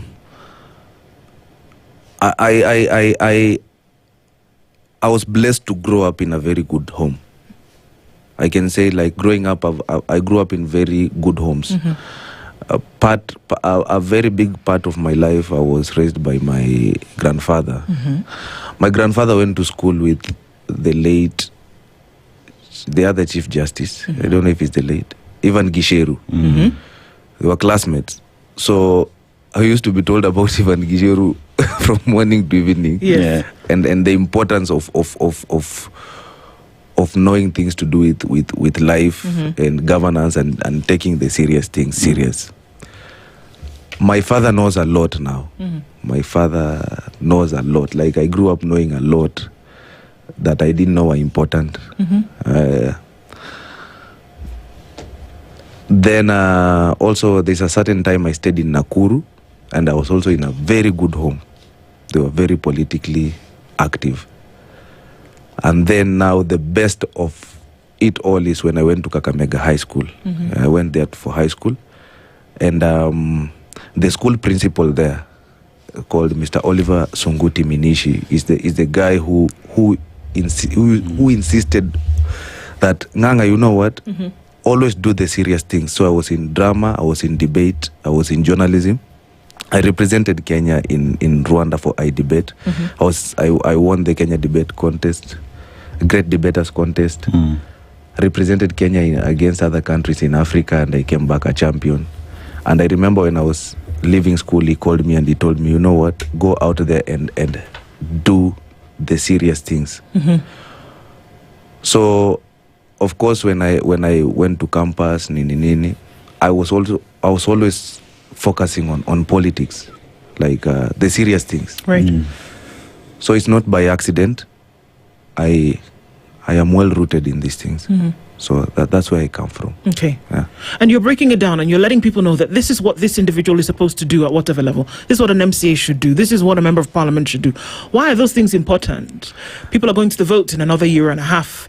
And it seems like there's a lot of confusion around. The politics have been called politricks in many cases. Yeah. So you're trying to sieve through the knowledge of what people should know and what they should toss aside. First, we have to understand that we are very late. In fact, we shouldn't even go for elections in 2027. Because we are 15 years late. Remember, we used to have social, economic, political, and cultural problems for 47 years. That is since from independence up until 2010. And we decided that the only way we can chart a better way forward is to have this document, and let's call it the Constitution of Kenya, 2010, right? Then in the preamble of that constitution, I don't know if you should read it, mwisho kabisa, like the last part says that we give this constitution unto ourselves and to our future generations. Like nobody reads that. That you people were there. I was I think 14 years. It's 14. That the people who passed that constitution said we are giving it unto ourselves. So how do you give it unto yourself? You read it. Right. How do you give it to the future generations? Not by word of mouth. It's a written document. There are systems. There are systems that are there to ensure that a subject is taught in school.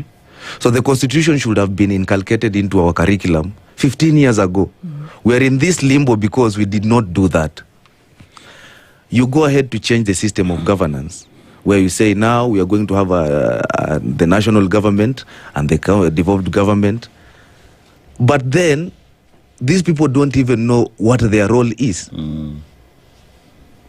I had a very special encounter. I was in Trans Nzoia, and then I bumped into someone, and they asked me, of course, they were very nonchalant towards me, and I didn't know why. But he was with two other guys who were very happy to see me. And they were telling him, do you know this guy? Then he was very nonchalant. Yeah. Then I asked him, then we kept talking. Then he asked me, so what are you doing? Will you keep making noise? I told him, actually you're behind. The petition, I'm taking a petition to Parliament to ensure that the Constitution is studied in school. And then he tells me the most, am I allowed to say the dumbest thing?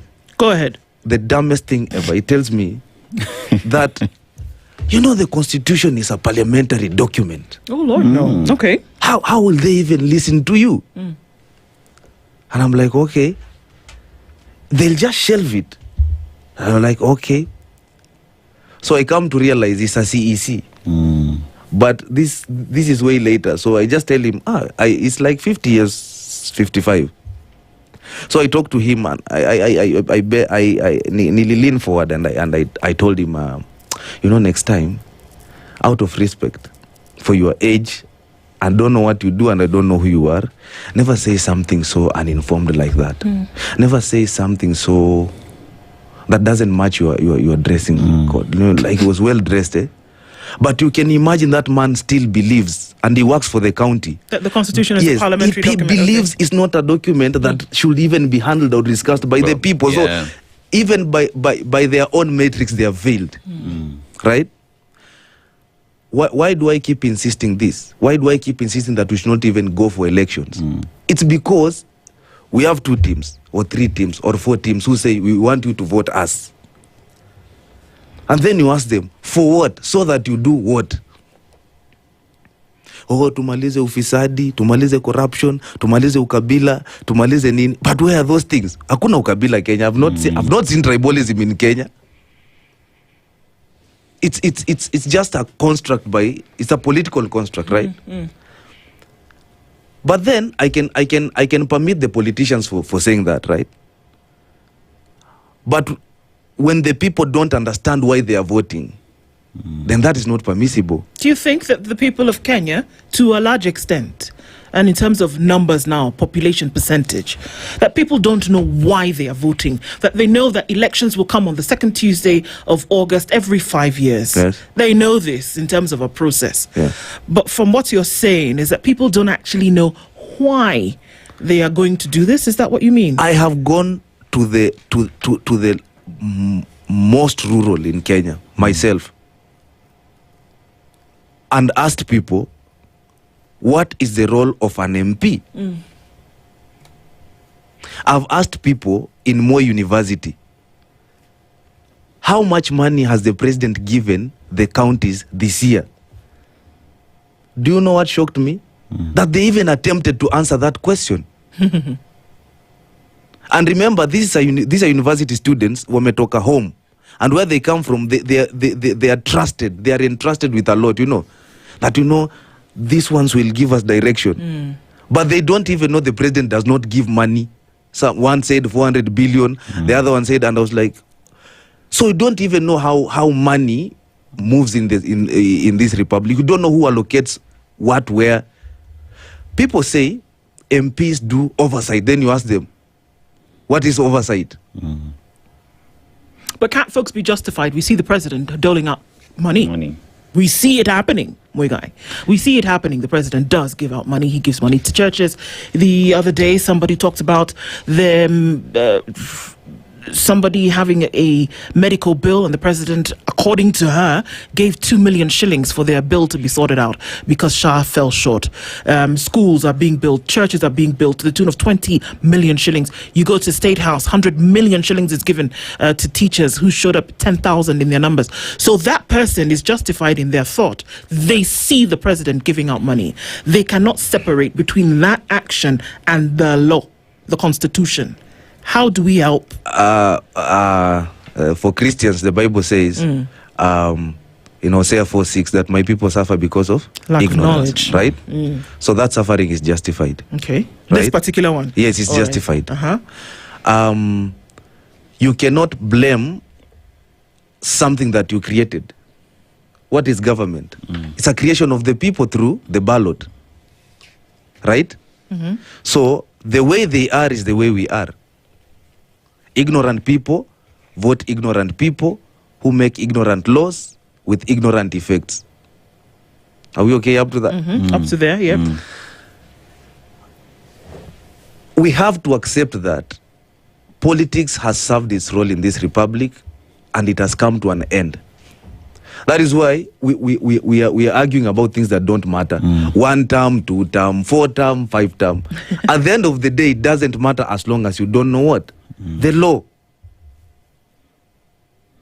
I don't know. I really wish people get me on this. Like, if you don't know what the role of an MCA is, go and listen to the basis upon which people have voted. But if you're saying that the MCAs themselves don't even know what their role is, how much more then will the people of Kenya then be able to know what this person is?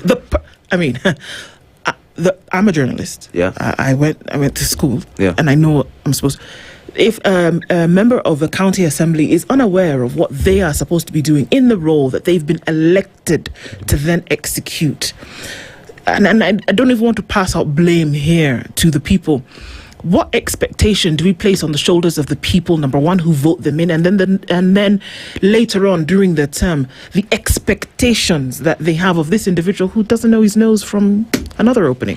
I'll answer you like this. I'll answer you with a long-lasting solution.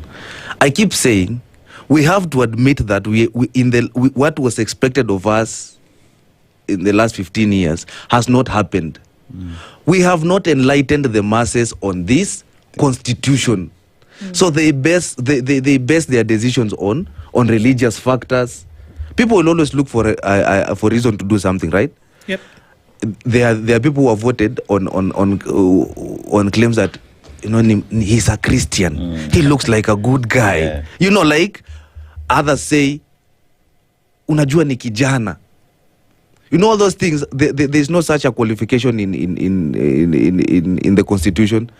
There's nowhere they said, you'll be voted for because you are religious. But look at how the churches have been used. They have been used as a place that sanitizes leaders or prepares people for elections, you see. So what I'm trying to say is this. We have to admit that we are in a crisis, but we have a solution. The solution is the Constitution has to go to schools. We must study the Constitution the way we study any subject, just like CRE, history, physics, because it is the only document that is Kenyan-made. Mungai, I want to look at a situation where, based off what we're discussing, that the Constitution is that document that if every Kenyan understood its role, understood it inside out, perhaps we would start seeing changes, because then we would know who we are electing and why we are electing them.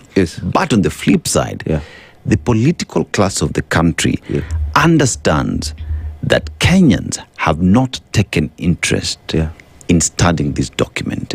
And therefore, they're taking advantage of this fact to play around with our minds and ensuring that this document, as one would say, remains there preserved. Many Kenyans think it just belongs in the National Assembly. Have they understood the failures of the people to understand that this document they bequeathed themselves, that they're now playing ping pong? This is what I'm telling you. I am very happy that's what they've been enjoying for the last 15 years. Every generation will play a certain role. There's a generation that brought us self-rule. There's a generation that brought us multi-party democracy. Right. There's a generation that took KANU home, but there's a stupid generation that brought KANU back. There is a stupid generation that brought KANU back. Like, you watered down what you had done away with in 2002. What was the basis of voting in 2013? Ni vijana. I was in Form 2, right? And when I was asking people now, why did you guys vote? And they're like, unajua ni vijana. It's not a qualification. Youth is not a qualification for anything. I heard that people voted Uhuru Kenyatta as a way of rewarding, celebrating his birthday. Stop it, Mungai. Yes, they said that we are going to vote because it's his birthday. 2017, right? So they have enjoyed that.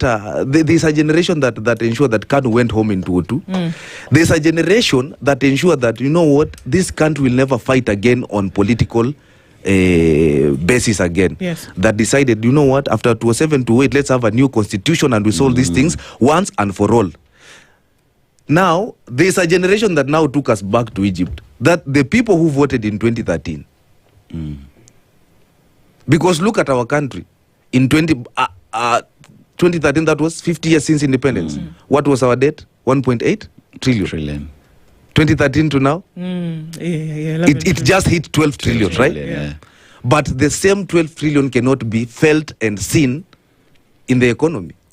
Okay, what would 12 trillion look like? I'll not even go far. I'll tell you this. You are not getting me out of this.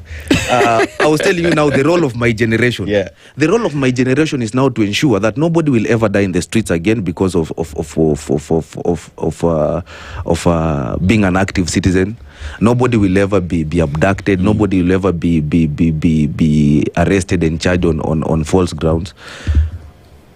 The role of our generation is to ensure that the Constitution goes to school.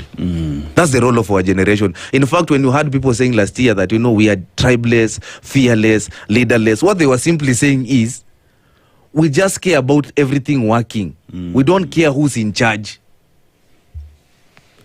And the only way you can attain that is when the Constitution, when everybody knows the Constitution.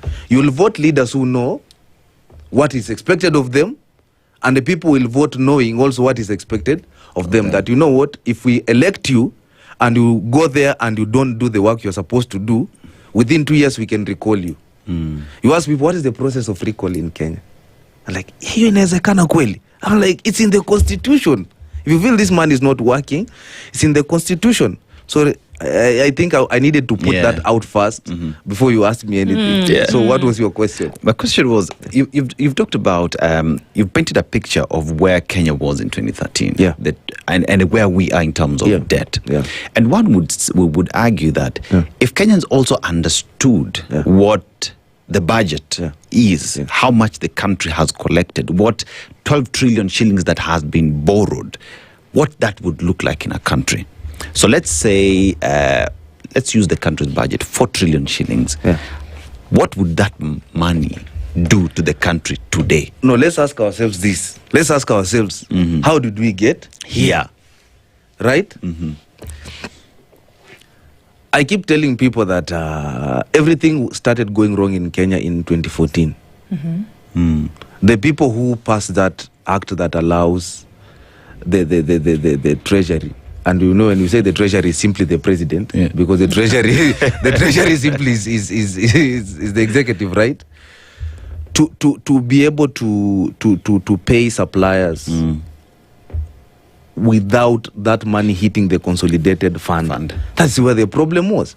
It's like you guys, let's say we are a family here, right? And we say this is the father, this is the mother, this is the son, and we say this is our account. So everyone will work, and before we pay rent, before we buy food, before we do anything, everybody must submit their money inside here. the account. Yes. But somehow the father goes and convinces the uncles that, you know what, I want you to talk to my family so that they allow me to be able to be paying the landlord and everyone without the money hitting the family account. Okay, they say it's fine. Then we as your family, we come to realize that these monies that you claim to be paying the landlord, so if the rent was 10K, you inflated that cost. Apparently you claim you've been paying 50K, right? So you just say, I've been paying the landlord 50K every month. So you guys need to be refunding me. So we have no problem with them paying that money, 50K. The problem comes when now we have to pay it. That happened in 2014, right? And that has been happening 2014, 15, 16, 17. So when these people were campaigning, me, I was Team Raila. I was campaigning for Raila. I kept telling myself, if Raila wins, I'll believe you can lose so many times in this life and eventually win. If Ruto wins, I'll believe you can just win. And then now the elections come, and there's something that the president was preaching the whole time, that I will put money in your pockets, put money in your pockets. So me, I knew what this guy means. Section 50, subsection 7, part C and D of the Public Finance Management Act is just going to be repealed. And money is going to come to Kenya, and it's the Kenyan people who are going to be the suppliers of goods and services in the economy. Within the country. Yes. The country. I knew that was what was going to happen. And I was like, this one, he knows what he's saying. Then, of course, they go there and they start saying empty coffers, empty coffers, empty coffers, empty coffers. But people are still giving tax. So it means they have just continued with that system. Right? It's just a regime change, but the system is still the same. Serving, I can just say, like, maybe parties have changed, the beneficiaries have changed. So, because this is the guy who said he's going to fix the economy and everything, so we have to hold him accountable. Because you said A, B, C, D happened during this time and I'll fix it. And we know very well this is what you need to do to fix it.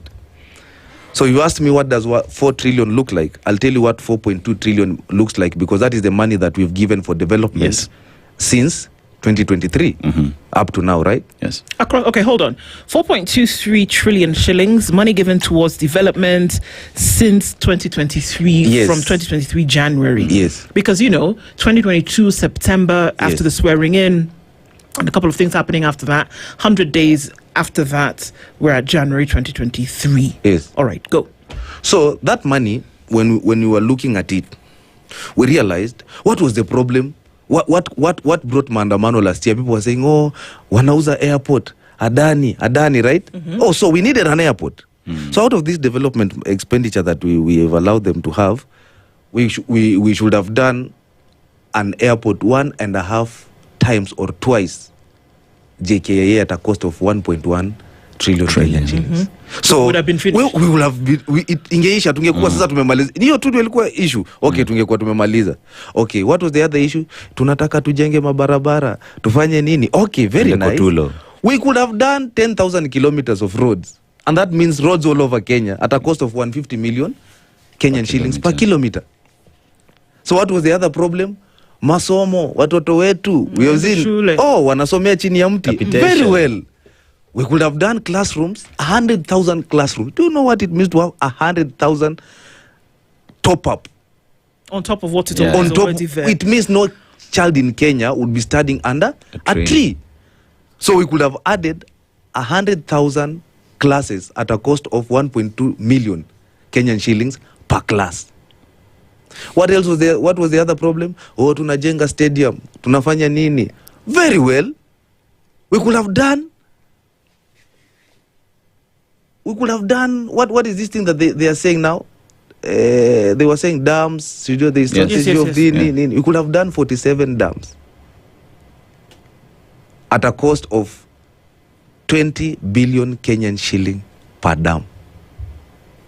They are saying, healthcare, we could have done 47 level 6 hospitals. That's the best hospital. Fully equipped hospitals. 47 of them.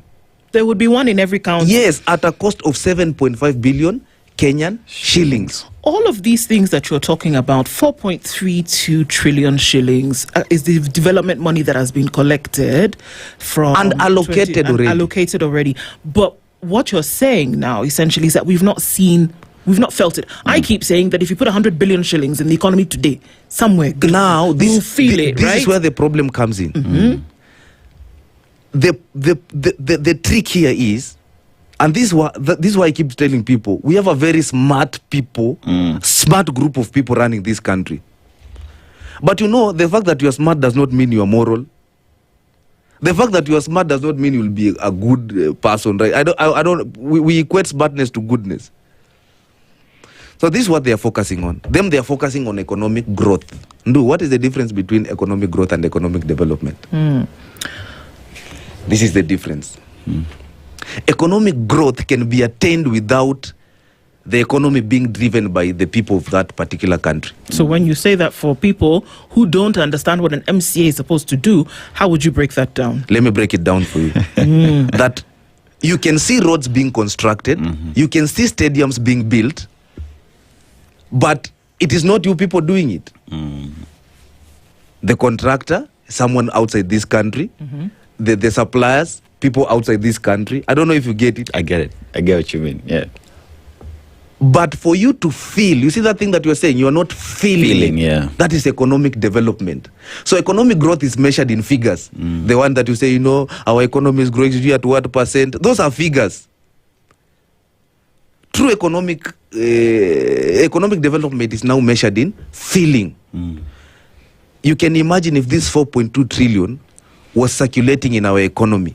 That's what we would have been feeling right now. Okay, so let's give them some examples. Shall we let me give you an example. Some of the things that we spoke about, because when you talk then about 100,000 classrooms being constructed, when you talk about roads then being, constructed and completed around the country, dams then again being constructed and completed so that people have access to water, how then would we see it? Because now economic growth is when you say we feel it. Economic growth we see. Economic development, we feel it. How do we feel it? This is how you feel it.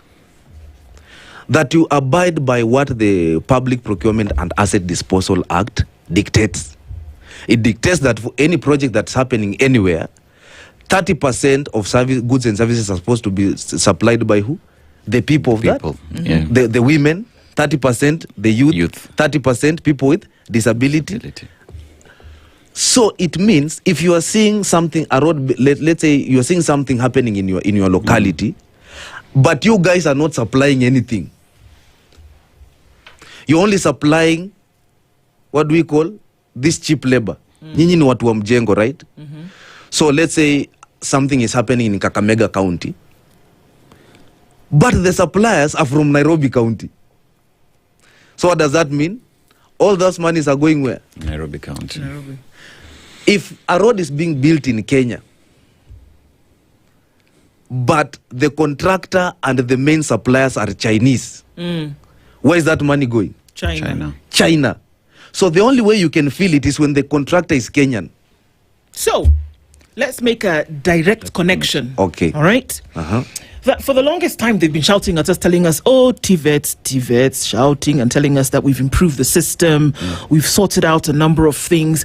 That means that an individual can go through a TVET and come out on the other side a professional. Yes. Right? We've, for the longest time, imagined that these jobs that you would get going through a TVET are for second-class citizens, whoever those may be, which I don't agree with. That because if we look at the first world, which we seem to be wanting to get to very quickly, that you can earn a living and educate your children, keep savings aside on the salary of a professional like a plumber or a mason or an electrician. Here, we think it's something that you can just learn on the side of the road that's not important. Now, what you're talking about is in the professional capacity through which somebody will go through and finish a diploma course and do a year of training. They can actually be the ones that work on these projects towards the growth and development of the country. Yes. But can we do that if we don't feed the right ingredients into the shoot? Can we do that? Which are these right ingredients? This TVET education that I'm talking about, who's matching skills to needs in the economy today? Who is actually having the conversation and saying, okay, these roads that we need to build, instead of going to China Road and Rail, how about we get the professionals from these TVETs that we're spending so much money that it seems that we don't have to train and educate year on end? For that to happen, Kenya has an overflow of skills, of skill set. But are not being used. That are not being used. That's why I'm saying I'm saying to you, if we do not push our MPs to repeal Section 50, subsection 7, Part C and D of the Public Finance Management Act. The law will not. The law exists to ensure that even crooks, even if we have crooks in power, they'll not have things their way. This constitution was designed with the assumption that we'll have the worst people in government. And then there will be a way to deal with it. Yes. So we have to ensure that section is repealed. Let us not look like this thing is we are in a limbo. We don't know what to do. No, we know what to do. The MPs must go call for a special sitting and repeal Section 50, subsection 7, Part C and D, so that these kids, how many we have 34,000 engineers, right, in this republic, like across all the engineering fields, right? Only 4,000 of them are registered, right? What does that mean? That there are 30,000 who are not able to operate in the country. Yes. Remember, not unqualified. Qualified. 30,000 qualified who are not able to operate. Why? Because other people are operating where?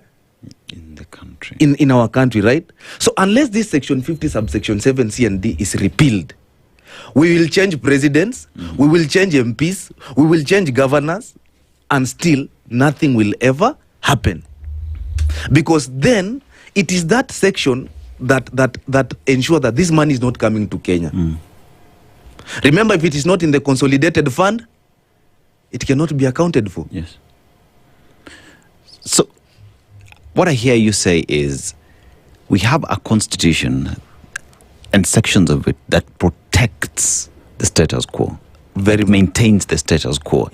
And for these to change, first of all, correct me if I'm wrong, it therefore behooves us as citizens, because so far we've seen this would not happen because they will always protect themselves. Members of parliament. No, it will happen. It will happen. But the question now is, we as citizens, how do we push that agenda? All of us coming on board and saying, guys, you are there because we have donated these responsibilities to you to serve us. And therefore, we will push you to ensure that this article is repealed so that things are done right. Is that the way and direction that all of us should be thinking? Yes. This is what I'm telling you. The role of our generation is to identify as many problems, provide as many solutions, and take as much action. The problem is this article, this amendment that was done in 2014. That is the problem. What is the solution? Repeal it. What is the action? Call your MP and tell your MP we want that section repealed. Do not insult him. Do not do anything. We shall take that petition to Parliament. How many people will be engaged in that space? Because this is the thing. When we look at things like public participation, when we look at things like engaging your MP, and I think this is the fundamentals that we need to be looking at. By the time we're saying, Mungai, engage your MP to repeal or to at least get onto this bandwagon of this engagement to repeal that section, right? There is the need to even it's like telling a child who's not learned ABC to read a sentence. Thank you. That's why, after analyzing everything, I just realized, you know what? I cannot teach 54 million people.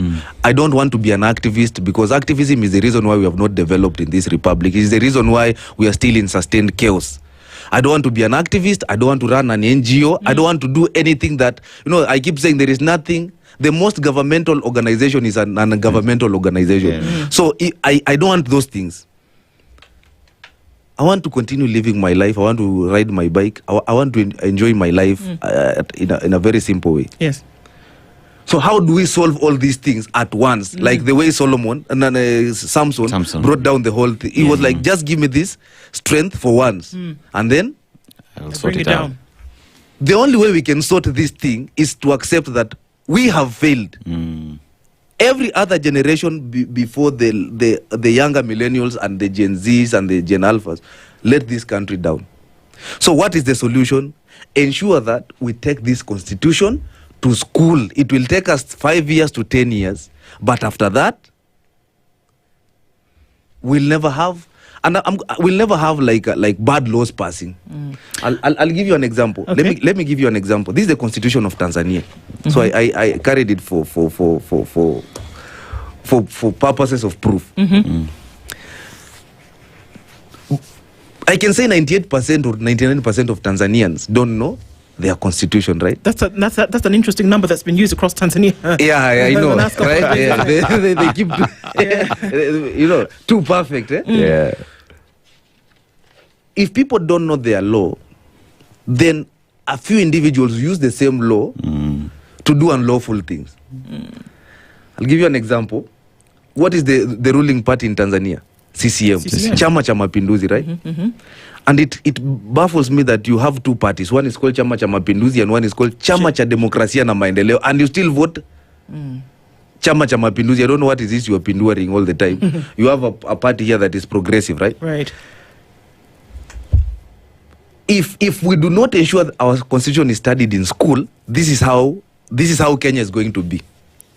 Now listen, in Tanzania, the president is the supreme, right? Yes. In Tanzania, MPs in the last parliament, 365 out of 393 belong to CCM. And right now CCM has won by 98%. Apparently. Their ministers or their CSs are appointed from the CCM. The CCM MPs. Yeah. Yes. Right? So I want you to listen how it goes.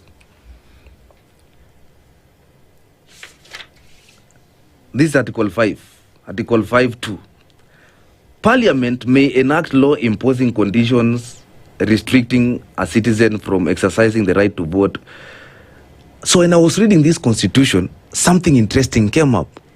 That in this constitution of Tanzania, you can replace the word parliament, national police, president with the word CCM, and it will still make sense. Is that say? So it's just like saying CCM may enact a law. So this thing that we hear people saying, broad-based, sijui nini, it is taking us this way. Whereby the word parliament may as well be we just say broad-based has allowed, broad-based has allowed. So if we don't push for this constitution to be studied in school, we are going to have a parliament that does not know its role.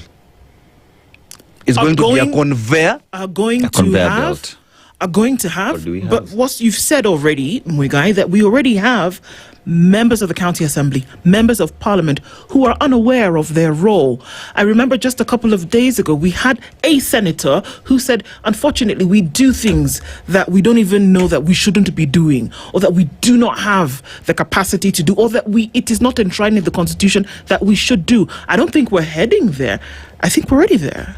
And that's why I'm saying that's where the solution and action part comes in. How are you going to get people, Kenyans, to then be able to say, you know what, we've got to be a little bit more engaged in this than when a member of parliament comes back to the constituency for a wedding or a funeral. You know, how are we going to get ourselves engaged to really, really know what it means for citizen-led and centered governance? On 4th of December this year, I'm taking the petition to Parliament. I have 22 days to go. It's a 90-day program, and we decided, because Parliament is the last day for Parliament this year, it will be 4th of December. We are taking that petition there. But you know what? It's called Samuel Njoroge, that's the clerk. Mr. Njoroge, we have brought our petition to have the constitution studied in school, and we have outlined everything, the way we want it done, how the Kenya Institute of Curriculum Development will come in, how the funding will be done. We did our research well. On 5th of February next year, that's when they'll have their first session. We are pushing for that to be the first order of business in that parliament. We have time, we are unemployed, we have the energy. We will keep coming back. So you are asking me how I'll get the people to support. This is how they'll come. We have university students, we have societies, we have different people in different areas. We have Bunge la Wananchi who will show up, but we shall not wait for them to engage on this matter. That's why I'm going all over the country. When you people called me, I was in Kitale, so I traveled overnight and just came for this show. Thanks for doing that. So after Kitale, I'm going to Lodwar, Turkana County. We are actually doing it, but this is what I made peace with before I started it, that I could actually not get people to support me, but I am enough. Mungai, I'll push it myself until we get other people who will. You remember Kiomtata? What did Kiomtata used to do? He would chain himself. Yeah. So if you know, when there's a quote that says, when people unite in truth for a just cause, miracles happen. So if we are going to unite 5 of us, 10 of us, 20 of us to ensure the constitution goes to school, then I'm going to do it. Mungai, I look at a position where you clearly understand the power you have by understanding the constitution. You look at what Kenyans, many want to call them Gen Zs, I love calling them Kenyans, did during Finance Bill 2024, look at 2025 when during the commemoration anti-police brutality in the country. And it comes from a point where Kenyans have understood the power that they have. Now let's extrapolate that to a point where Kenyans understand the power they have by understanding the constitution. Yes. What would that do in terms of resetting this country back to factory setting? Well, if this constitution goes to school and the people know everything about it, it is going to happen for the first time in Kenya that after elections, corrupt leaders are going to be flying out of this country and seeking residence somewhere else. Why? Because you know what the people are going to do to you. I don't know if you get it, that Kenya is the SI unit of active citizenship. I understand. It's global. You know, like it is global. It's not just Kenya. It's a permanent residence for active citizenship, right? For revolutions to happen, people have had to have done 2 things. That they've tried to bring about a change and it hasn't happened, or they've hit a brick wall whereby they're frustrated to the point whereby, you know what, this pressure has got to come out somehow. Do you think Kenya is at that breaking point? We are now on the 3rd stage. You know, revolution is a process. The first stage of a revolution is an uprising. First is a rumor. You know, there's a feeling. That's the first stage. When you remember before the finance bill issue, there was just a feeling that things are not working. People were complaining. Then there was that eruption, the uprising, right? What people were calling the Gen Z revolution, that was the Gen Z uprising. And it was led by the Gen Zs. It was Kenya's uprising, only that this time it was led by the Gen Zs. Okay? The 3rd stage is usually retaliation. You remember government retaliated? Yes, it did. Police brutality, abductions. Then the 3rd stage, the 4th stage, the most dangerous, silence. If you see our politicians saying things that rage baiting, right? And people are not responding. They're wondering, why are people quiet all of a sudden? People have no problem with 1 term, 2 term. We are okay, by the way. You say whatever you want to say. People are silent. Yeah. There is nothing dangerous to a political leader than a silent populace. Like when people are just silent, it's like in the house, your wife keeps saying, you know, you're not treating me well, you're not, then all of a sudden she's just okay with everything. The storm is coming. Now you don't know if she's planning to kill you. you don't know if she has forgiven you. Like you really don't know. That is where the people are right now. Then the fourth one is usually a revolution. And if things continue the way they are going on, we could actually not have an election in 2027. I keep telling people this. There could be an eruption somewhere. You see these bad laws that are passing? You know, I've gone through all the 8 of them and I realized there is a pattern to it. And the pattern to it is simply, we are going to do things that are going to hurt the masses, so we have to ensure the laws that exist favor us. So if you read all of them, it's about certain people enriching themselves at the expense of the citizens, and they don't want people to speak, so they brought the Cybercrime Amendment Act. And I'm telling you, should there be a demonstration before 2027? Should there be any? And they put that amendment into practice, whereby they switch off the internet or they make TikTok unavailable. Then the people will never leave the streets. Because remember, what has happened in Tanzania is what will happen in Kenya. You know that? Tanzania is already a practical example of what will happen in Kenya should that law pass. So people are thinking about elections. I'm thinking about things that could happen even before elections. Because you know what? People now know the secret is, once you hit the streets, you don't leave the streets.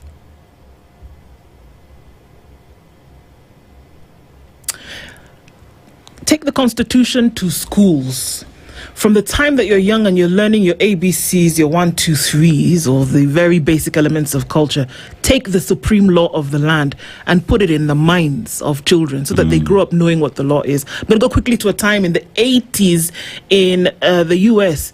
Ronald Reagan was president, and he came up with something that eventually then became known as Reaganomics, which essentially is capitalism. And that from a very young age, Americans started to understand that the bottom line is very important, that at any one point in time, you have to have money in your hand, in your pocket, in your bank. And it was known as Reaganomics. And this is the exact same example that you're talking about, that an American will think, number one, what is of interest to me is the thing that I must follow that is going to pay me at the end of the day. And that's in the minds of everybody.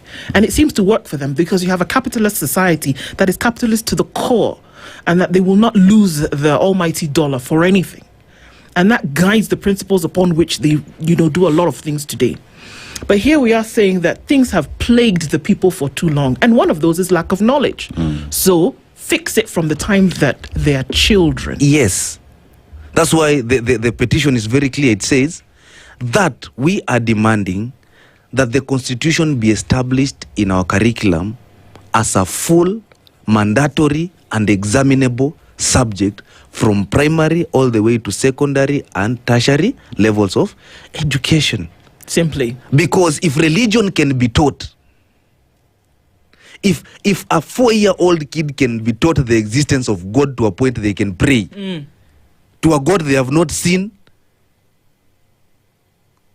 then the same child can be taught about something as practical as the Constitution of the Republic of Kenya. Which they can see. They can see it. Yeah.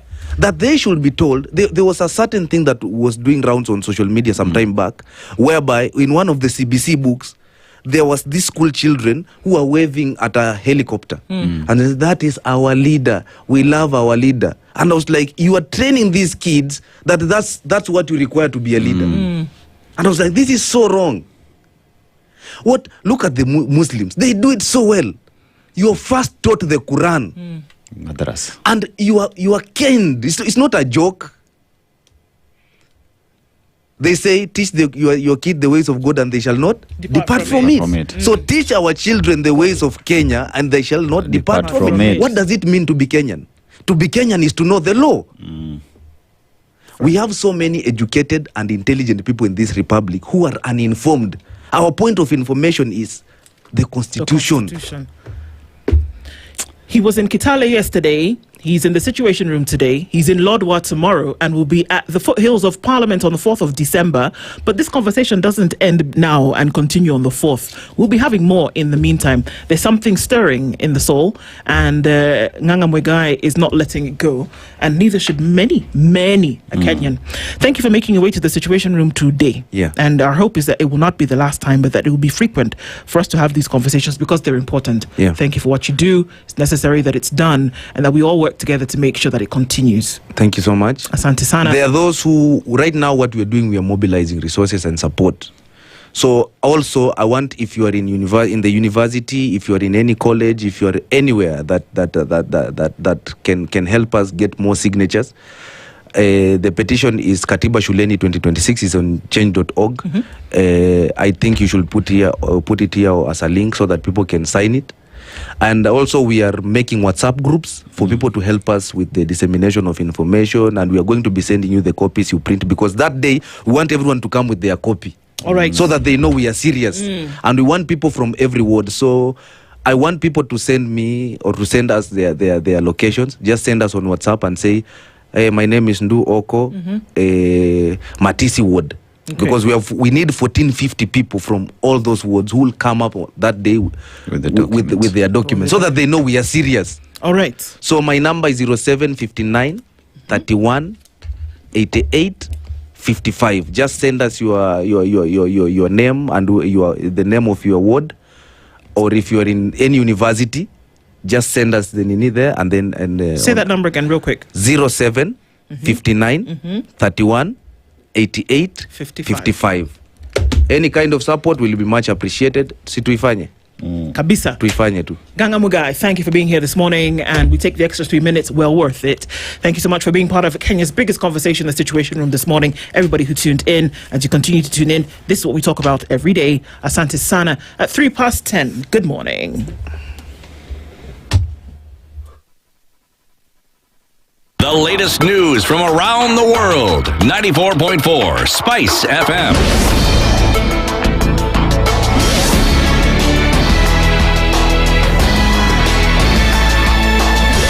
Good morning. This is the News Wire. I'm Leah Ubag. Residents of Chakama in Magarini constituency, Kilifi County, have